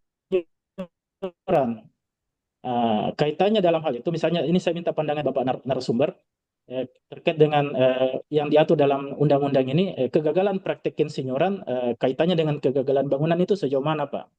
Dan kalau contoh realnya, kalau misalnya di Kementerian PUPR kan kita ketahui bahwa hampir semua pelaku konstruksi di sana kan sudah berprofesi insinyur atau arsitek yang sudah tentunya diikat oleh kode etik. Nah, bagaimana misalnya dengan yang di luar PUPR, Pak? Misalnya instansi pemerintah daerah atau instansi vertikal lainnya yang profesinya bukan dari latar belakang insinyur, tapi melaksanakan praktek insinyuran. Nah, dan itu kan sangat apa ya? Kalau kaitannya dengan ketentuan pidana ini kan sangat rentan terjadi pelanggaran profesi keinsinyuran, apalagi kalau terjadi resiko kegagalan Singkat bangunan. saja Nah, Pak dalam hal Kusriyadi. ini saya minta pandangannya, Pak. Iya, Pak, saya minta Iya, iya, pandangannya iya. dalam hal ini. Iya, iya. Demikian, Saya bisa nangkap, saya Pak. Saya bisa akhiri. nangkap. Ya, ya itu aja, Pak. Terima kasih. Oke. Assalamualaikum warahmatullahi wabarakatuh. Waalaikumsalam warahmatullahi Salam wabarakatuh. Oke, warahmatullah. saya mencoba merespon ya. Ini pertanyaannya menarik ini ya dari Pak Kusriyadi. Yang pertama ya Pak ya, masalah potensi kegagalan bangunan bisa dilakukan saat mulai audit dan ya audit lah ya. Jadi gini Pak, Mungkin saya bisa cerita sedikit pengalaman salah satunya ketika kami ditugaskan di Kabupaten Banjar di Kalimantan Selatan. Jadi proses asesmen atau proses penilaian kegagalan bangunan itu Pak, itu betul-betul komplit Pak. Dari hulu ke hilir Pak. Dari hulu ke hilir, mulai dari fisik bangunannya sampai dengan kelengkapan administrasinya Pak. Kelengkapan administrasinya mulai dari SDM-nya, mulai dari aspal drawing, mulai dari studi kelayakan dan seterusnya. Betul-betul kita komplit. Nggak bisa ini. Jadi artinya yang kami lakukan untuk mencari kesimpulan kenapa terjadi kegagalan bangunan, termasuk kelengkapan-kelengkapannya, eh, insya Allah sudah sesuai standar regulasi, Pak. Gitu. Nah, kemudian kapan kami bertugas? Kami itu bukan profesi, Pak. Bukan profesi, bukan seperti dosen, ya, yang profesinya memang mengajar, bukan profesi ASN. Kita itu adalah semacam tim ad hoc yang siap ditugaskan jika terjadi kegagalan bangunan.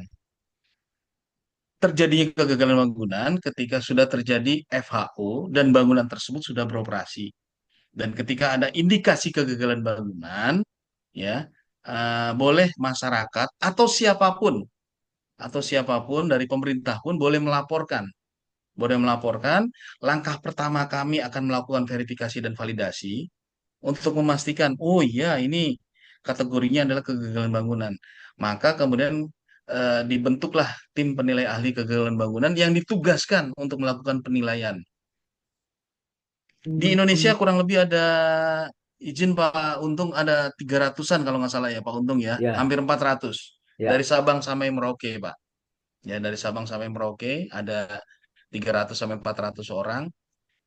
Dalam sebuah kesempatan ketua LPJK itu berkelakar Pak. Berkelakar ini bercanda ini, bercanda. Dia berharap gitu di sambutannya, semoga penilai ahli yang ada sekarang ini tidak ditugaskan oleh pemerintah gitu ya. Kenapa? Karena kalau ditugaskan maka masih terjadi kegagalan bangunan. Gagal. Maka mutu konstruksi kita, mutu bangunan kita masih ada yang perlu dipertanyakan kan gitu Pak. Itu dalam sebuah kelakar, tapi secara faktual masih cukup banyak Pak. Setiap bulan itu hampir hampir selalu masuk gitu ya kegagalan bangunan. Tapi sekali lagi langkah kami yang pertama adalah melakukan verifikasi dan validasi. Ada yang kita oke kan karena ya oh ya ini indikasi kegagalan bangunannya kuat, kita bentuk tim. Dan tim pun itu betul-betul menyesuaikan dengan keahliannya, Pak. Campuran, Pak. Ada yang dari sisi manajemennya, ada dari sisi arsitekturalnya, ada dari sisi dari geotekniknya, gitu. Saya nggak selalu masuk, Pak. Saya beberapa kali memang ditugaskan. Tapi memang apa ya, yang lagi yang lagi update ini adalah kegagalan bangunan di Kota Semarang ya, di salah satu fasilitasnya di Bandara Ahmad Yani itu ya, ada ahli transport yang ditugaskan, ahli penerbang, ahli bandara, ahli struktur, ahli geoteknik, sama ahli manajemen konstruksi yang ditugaskan di sana, Pak. Jadi sekali lagi, Pak, kalau ada kekhawatiran tidak lengkap, saya berani menyatakan yang kami lakukan itu betul-betul dari hulu ke hilir, dari A sampai Z, betul-betul mencari secara detail, ya, baik secara administrasi maupun secara teknis, kenapa terjadi kegagalan bangunan. Kemudian sekali lagi kegagalan bangunan kategorinya secara regulasi dan secara pengertian adalah ketika ada pelaporan yang masuk. Pelaporan yang masuk, kemudian kita verifikasi, oke, kita bentuk tim tim yang ditugaskan, disitulah proses penilaian kegagalan bangunan, Pak. Baik, yang itu mudah-mudahan Pak ya bisa menjawab. Yang kedua, ya ini Undang-Undang Keinsinyuran sama Undang-Undang Jasa Konstruksi. Gini Pak, mindsetnya adalah baik pelaku industrial atau keinsinyuran atau pelaku jasa konstruksi itu tidak 100% orang orang teknik, tidak 100%. Ada tenaga administrasi, tenaga keuangan, tenaga termasuk pendukungnya OB dan seterusnya yang bukan non teknik. Kita kerucutkan bahwa Undang-Undang Jasa Konstruksi maupun Undang-Undang Keinsinyuran ini adalah orang-orang teknik, khususnya teknik di konstruksi. Nah, di Undang-Undang Keinsinyuran, saya memang tidak hafal persis ya Pak ya, ada tujuh bagian yang disebut praktek keinsinyuran. termasuk pelatihan pengajaran ya, tapi pengajaran yang berbasis keteknikan ya, itu merupakan praktik insinyeran. Termasuk perancangan dan pekerjaan konstruksi itu masuk praktik insinyeran. Nah, kalau lihat ruhnya yang tadi yang dibuat oleh Prof. Agus Taufik Mulyono itu kepada azasnya itu pada peningkatan moral, kode etik, profesionalisme, ya, dan seterusnya. Itu yang beliau menyatakan bahwa itu adalah rohaninya. Sementara jasmaninya itu ditegaskan di Undang-Undang Jaskon PP 14 ya, PP 14 tahun 2001 ada yang kemudian kita tahu ya ada sertifikat kompetensi ahli jembatan, ahli jalan, ahli gedung, ahli dan seterusnya, penegasan tegas sekali.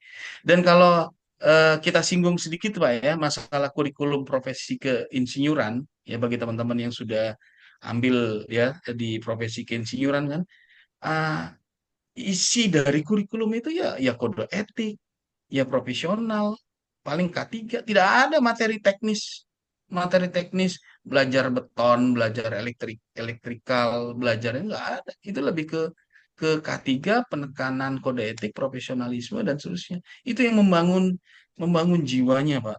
Nah, eh, sehingga sehingga Pak ya, penyandingan dua ke undang-undang ini saya sangat setuju apa yang disampaikan oleh Prof. Agus Taufik Mulyono itu, ya. Termasuk dari teman-teman elektro pun juga eh, awalnya bilang ya elektro sudah punya sendiri undang-undang elektrikalnya, kalian ini kalian itu gitu. Nah, ketika ini masuk dijadikan satu, itu jadi kuat. Kalau kalau dikaitkan dengan kegagalan bangunan tadi, Pak, ya definisinya juga cukup panjang. Pelakunya eh, proses konstruksi itu tadi di awal saya sampaikan ya kalau kita mindsetnya diperluas bahwa tenaga kerja yang bekerja di sektor konstruksi itu memang tidak semuanya berbasis engineering, tidak semuanya karena ada tenaga pelengkap. Seorang staf keuangan nggak perlu saya kira seorang engineering, boleh saja dia seorang sarjana ekonomi atau sarjana akuntansi, tapi dia bekerja di sektor konstruksi. Ini kan praktik keinsinyuran. Jadi jelas orang yang insinyur atau sarjana teknik dengan konversi ya apa bahasanya RPL ya tetap didorong untuk ikut apa namanya ikut ambil program RPL agar resmi menjadi insinyur.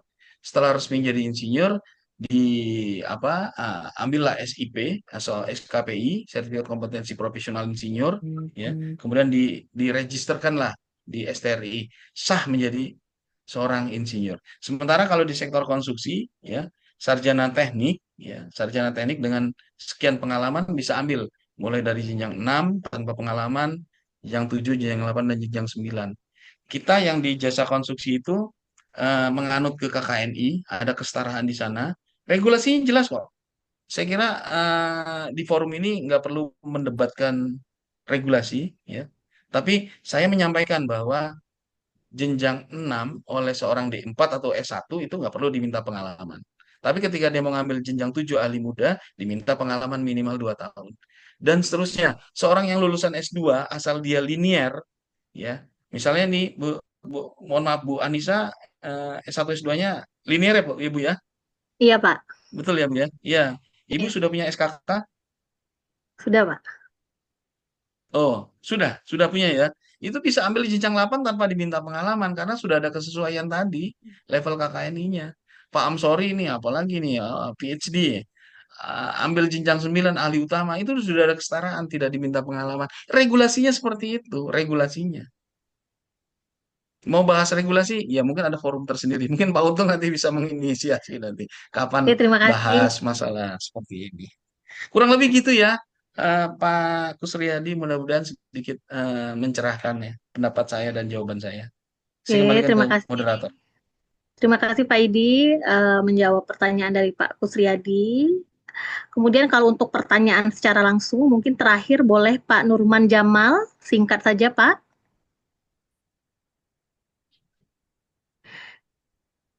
Makasih Mbak. Iya Pak, silahkan Pak. Singkat saja Pak. Video. Di hutan sekarang nih. Makasih moderator. Assalamualaikum warahmatullahi wabarakatuh. Salam. Selamat pagi Pak Edi. Selamat pagi Pak. Sudah berbagi kita. Jadi ada beberapa pertanyaan Pak. Ada 3 pokok pertanyaan yang ingin saya sampaikan kepada Bapak nih. Mohon penjelasan nanti.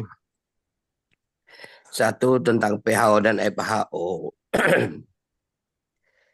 Pada masa lalu Pak WHO itu misalnya membangun jalan di sekitar Bundaran HI sampai masa pekerjaan 100%, tim WHO turun.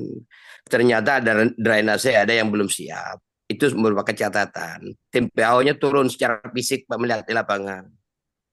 Nah, beberapa tahun terakhir tim WHO itu diganti dengan pejabat pemberi harapan palsu PPHP Pak. Tuh. Kenapa begitu? Mereka tidak turun melihat fisik lapangan, mereka hanya cek administrasi. Kontrak ada diconteng, kemudian penyerahan lapangan ada diconteng, kemudian adendum ada diconteng. Nah, itu salah satunya kemarin, sekitar 3-4 tahun yang lalu. Nah, apakah PPHP masih ada? Tapi menurut penanya kita salah seorang tadi, Pak siapa namanya saya lupa tadi, hanya PPHP sudah dihapus. Sarifudin. Karena memberi harapan palsu tadi itu. Kemudian lagi, ya, imbas dari cara-cara seperti itu hanya cek fisik. Ya. Ini pihak menganggap yang bertanggung jawab di lapangan itu kontraktor dan pihak PPK dan pihak pengguna jasa. Nah, dianggap kalau udah bagus dianggap 100% ya 100%. Sementara PPHP hanya duduk manis di meja. Mereka tidak turun, hanya mereka cek administrasi. Administrasi pun mereka minta kepada penyedia dan kepada pengguna jasa ini untuk store mana administrasi Anda gini-gini. Nah, itu salah satunya. Itu solusinya gimana menurut Bapak hal-hal seperti itu. Yang kedua, ya, masih terkait WHO dan FHO tadi, masa pemeliharaan jika sudah selesai, nah, tim BPK audit masuk. Tuh. Setelah tim BPK masuk, mereka mengaudit. Ya, ada temuan misalnya berapa sekian temuan. Mereka akan manggil nih. Kontraktor dipanggil, konsultan pengawas dipanggil, pihak dari KP1 itu sendiri dipanggil, duduk bersama BPK. Temuan Anda segini. Tolong komentar Anda bagaimana. Oleh konsultan pengawas memberi komentar begini, oleh kontraktor memberi komentar A, B, C dan seterusnya. Akhirnya disepakati temuan dari sekian menjadi sekian. Oke, terima, tanda tangan nih bersama.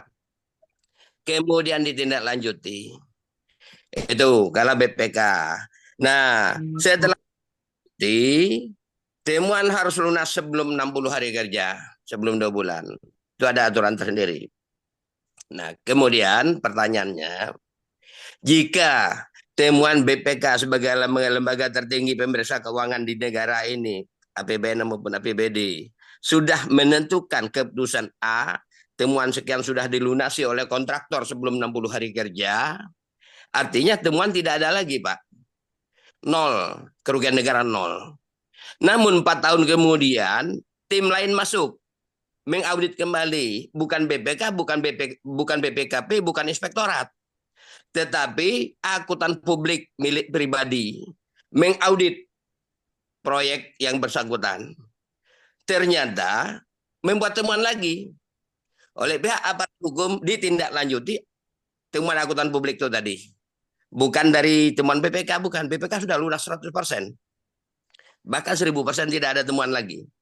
Nah, setelah ditindaklanjuti di meja sidang, persidangan misalnya ini ada siap mendengar kasus, Pak. Ditolak oleh pihak hakim, tidak terima. Wewenang Anda sebagai akuntan publik itu sebagai apa? Anda tidak berhak, betul, tidak berhak mengaudit keuangan APBN atau APBD. Nah, Kembalikan itu saudara jaksa, kembalikan temuan itu yang Anda buat yang kedua. Itu Pak pertanyaannya. Nanti tolong. Kemudian yang pertanyaan ketiga, Singkat saja, Pak. ya Silahkan singkat saja, Pak, mengingat waktu. lagi. Pertanyaan ketiga, kegagalan bangunan. Ini pernah saya dengar ada teman di Bengkulu.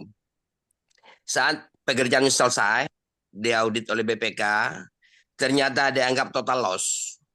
Nah, di jalan ya. Tapi kalau gedung nampaknya bisa. Walaupun kontraknya udah selesai 100%, 3 bulan seperti hari ini misalnya. Ada gedung, mungkin bukan di Jambi ya, gedung negara atau gedung pemerintah. Pada Desember tahun kemarin sudah selesai 100%. Hari ini bulan Mei, bangunan gedung itu sudah bocor. Ya, saat hujan bocor. Mungkin itu dianggap tidak Center. satu. Ya, ini mohon maaf Pak Ustadz ya. Kita bukan Bapak itu misalnya tuh. Pasti ada di negeri ini pasti ada. Itu bisa dianulir Pak. Dianggap tidak ada kegagalan bangunan. Tuh. Ya, amal ma'ruf nahi mungkar bagus tuh, Pak. Ya, asal pihak-pihak berkompeten udah kedip mata aja. Tidak ada gagal. Supaya jangan masalah. Nah, terkait dengan kegagalan bangunan di Bengkulu pernah saya dengar pekerjaan jalan temuannya dibuat total loss. Nah, sudah berunding ternyata pihak kontraktor tidak bisa ini untuk minta waktu untuk memperbaiki oleh BPK dianggap total loss.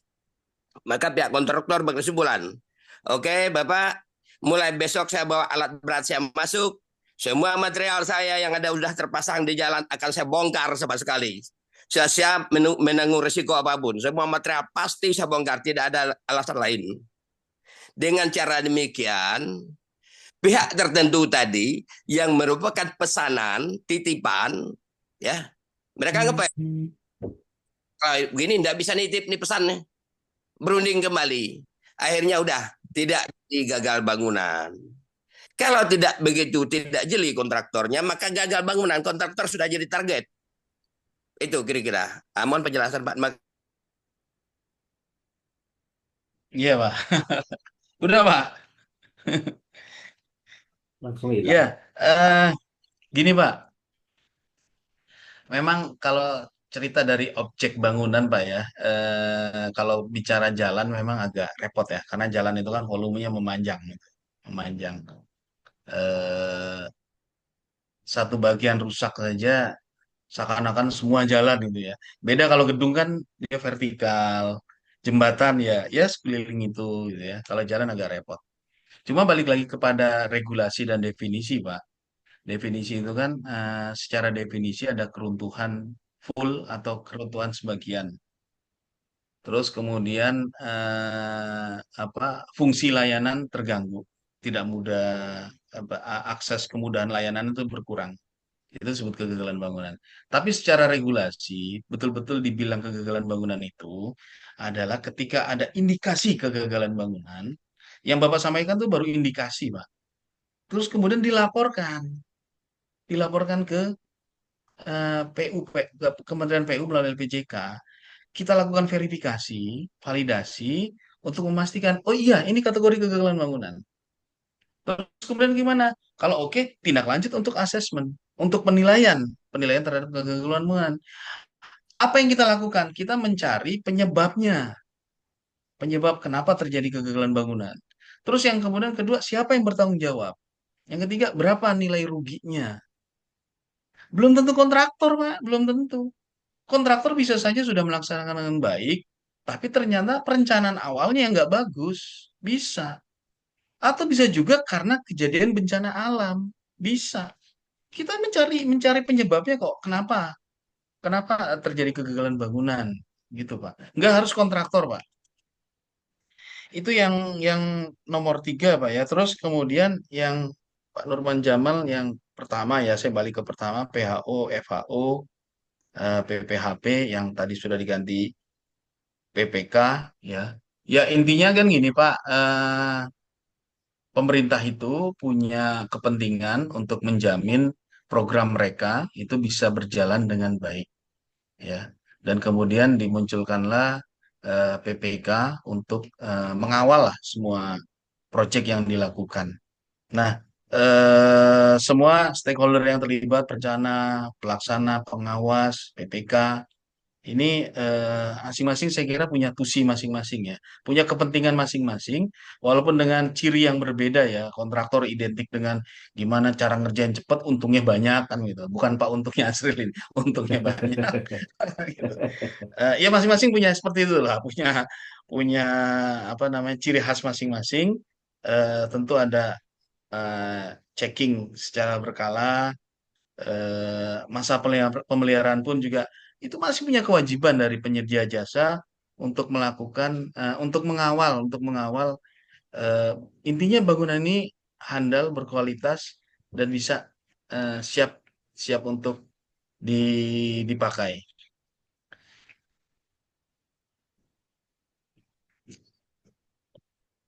Kemudian yang kedua tadi apa Pak? Yang kedua malah ini ya. Apa sudah semua nih? Sudah saya jawab nih. Sudah, Pak. Belum, Pak. Hak mengaudit proyek pemerintah, kewenangan BPK RI. Oh iya, yang ini akuntan publik itu Pak ya. Yang akuntan publik ya. Oke, Ya. iya betul Pak. Yang Bapak sampaikan tadi, kalau hakim menolak udah betul. Apa wewenang dia? Itu cari-cari masalah itu Pak.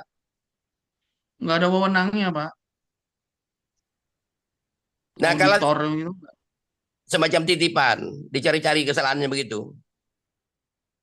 Kalau itu ya, eh, ya saya kira ini pandangan saya pribadi Pak ya. Karena kebetulan saya akademisi, independen, bebas, lawan Pak.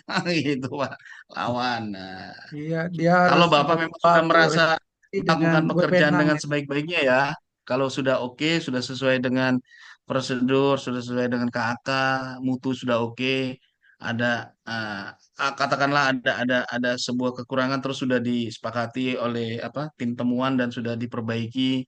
Kemudian berapa tahun kemudian, 4 tahun ya tadi Bapak bilang 4 tahun kemudian ada ini ya, siapkan arsip-arsip Pak. Kita lawan saja Pak. Karena nggak ada wewenang Pak mereka Pak. Nggak ada wewenang, betul sekali Pak. Kan Bapak tanya pendapat saya Pak, lawan Pak, kan gitu. Ya. Oke, terima kasih Pak Idi. Oke. Masih banyak di kolom chat itu Bu, mungkin kayaknya itu. Eh, Saya lihat tuh. ya, beberapa pertanyaan di kolom chat mungkin tidak bisa terjawab secara langsung. Nanti kami akan kirimkan, nanti mungkin bisa dijawab menyusul Pak. Tapi untuk pertanyaan terakhir Pak, boleh Pak ditutup dari satu pertanyaan kami pilih dari kolom chat. Itu dari Pak Victor. Ini pertanyaan terakhir Pak, singkat saja mungkin. Pak Victor bertanya, apa yang membedakan kegagalan konstruksi dengan kegagalan bangunan Pak? Oh, oke. Sebagai Iya. penutup Pak. Kalau kegagalan konstruksi itu saat proses konstruksinya, Pak. Saat proses konstruksi, terus kemudian kalau kegagalan bangunan itu, kalau sudah serah terima, kemudian apa namanya serah terima, kemudian bangunannya beroperasi, terjadi entah runtuh sebagian atau runtuh keseluruhan atau gagal fungsi. Nah, itu kategorinya adalah kegagalan bangunan. Kegagalan konstruksi saat proses konstruksinya masih terlaksana. Dan jika ada yang ditugaskan, pihak independen yang ditugaskan, kegagalan konstruksi itu ada di Komite Keselamatan Konstruksi. Sementara kalau yang apa nilai ahli kegagalan bangunan ini ketika sudah apa bangunan sudah beroperasi atau dimanfaatkan. Itu saja Pak Victor. Terima kasih Bu Moderator. Oke, terima kasih Pak Idi. Mungkin karena keterbatasan waktu kita, sehingga tidak semua pertanyaan yang ada di kolom chat dapat dibacakan. Nanti tetap kami teruskan kepada narasumber. Alhamdulillah, rangkaian acara seminar nasional online berjudul Penjaminan Mutu dan Pengendalian Mutu PMPM Pekerjaan Konstruksi guna mengantisipasi kegagalan bangunan telah selesai. Saya persilakan kembali kepada yang terhormat Bapak Untung Yasril selaku Ketua Penyelenggara acara untuk menyampaikan kesimpulan sekaligus menutup acara. Silahkan Pak. Terima kasih Ibu Moderator. Assalamualaikum warahmatullahi wabarakatuh. Waalaikumsalam. Pertama kali kami mengucapkan terima kasih yang sebesar-besarnya kepada narasumber kita yang hari ini telah memberikan kesempatannya untuk menyampaikan materi, ya, yaitu Pak Dr. Idi Namara STMT IPU, ya. Di tengah kesibukan beliau, beliau memberikan kesempatan untuk menyampaikan materi yang sangat bermanfaat bagi kita semua di hari Jumat ini. Eh, Kami menyampaikan juga terima kasih kepada seluruh peserta pada hari ini juga yang telah ikut hadir dalam seminar nasional ini. Bagi para peserta yang belum sempat bertanya, silakan nanti ada nomor admin ya, bisa menyampaikan pertanyaan di nomor admin. Nanti kami akan teruskan kepada narasumber Pak Idi untuk dijawab ya. Jadi itu saja yang bisa kami sampaikan. Oh, kebetulan satu lagi nih lupa nih Pak Idi nih. Jadi ini dari seluruh Indonesia Pak Idi, dari berbagai kalangan ya, ASN, DPU dan juga pengadaan barang jasa, kemudian juga ada mahasiswa dan juga pesertanya juga banyak dari Bapak Ibu dosen ya. Dan juga satu ada senior kita yang juga mengikuti yaitu dari Mekah Pak. Jadi dari Mekah juga ikut dia dari sedang menunaikan ibadah haji, tetapi tetap mengikuti seminar kita Pak, yaitu Pak Insinyur Sarkowi MSI. Ya, jadi salam, semoga Bapak di Mekah sana mendapatkan haji yang mabrur ya. Beliau tidak pernah ketinggalan Pak, jadi sudah beberapa seminar ini, jadi dia tetap walaupun menunaikan ibadah haji memberikan kesempatan untuk hadir Pak. Terima kasih Pak Sarkowi. Itu saja yang bisa saya sampaikan. Lebih kurang mohon maaf. Wabillahi taufiq wal hidayah. Wassalamualaikum warahmatullahi wabarakatuh. Waalaikumsalam.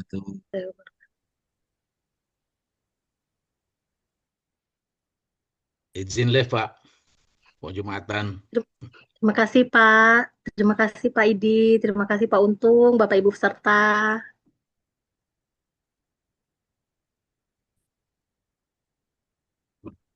Ya, silakan Bapak Ibu yang ingin live nanti yang sudah melakukan pendaftaran nanti akan diurus oleh Pak Ibu admin ya. Pak Idi gimana nih Pak Profesor? Nggak kelihatan? Makasih Pak Ridi, Makasih, Pak Untung, Pak Idi. Pak Edison, semua, Pak Nisa. Iya, iya. Mungkin Saya dulu Makasih Bang Pak Bapak. Untung, Pak Ya, Amsori, makasih Pak Idi. Ya, Assalamualaikum. Terima kasih Bu Pak Amsori. Anissa, ya, ya. Pak Idi, Baik. nanti besok juga ada seminar Pak Idi, besok hari Sabtu ya, teman-teman yang ada di room Zoom, besok juga ada seminar di hari Sabtu, ada Pak kalau jadi ini Pak ini ya, Pak Brawijaya ya. Pak Wijaya nanti ada di ya.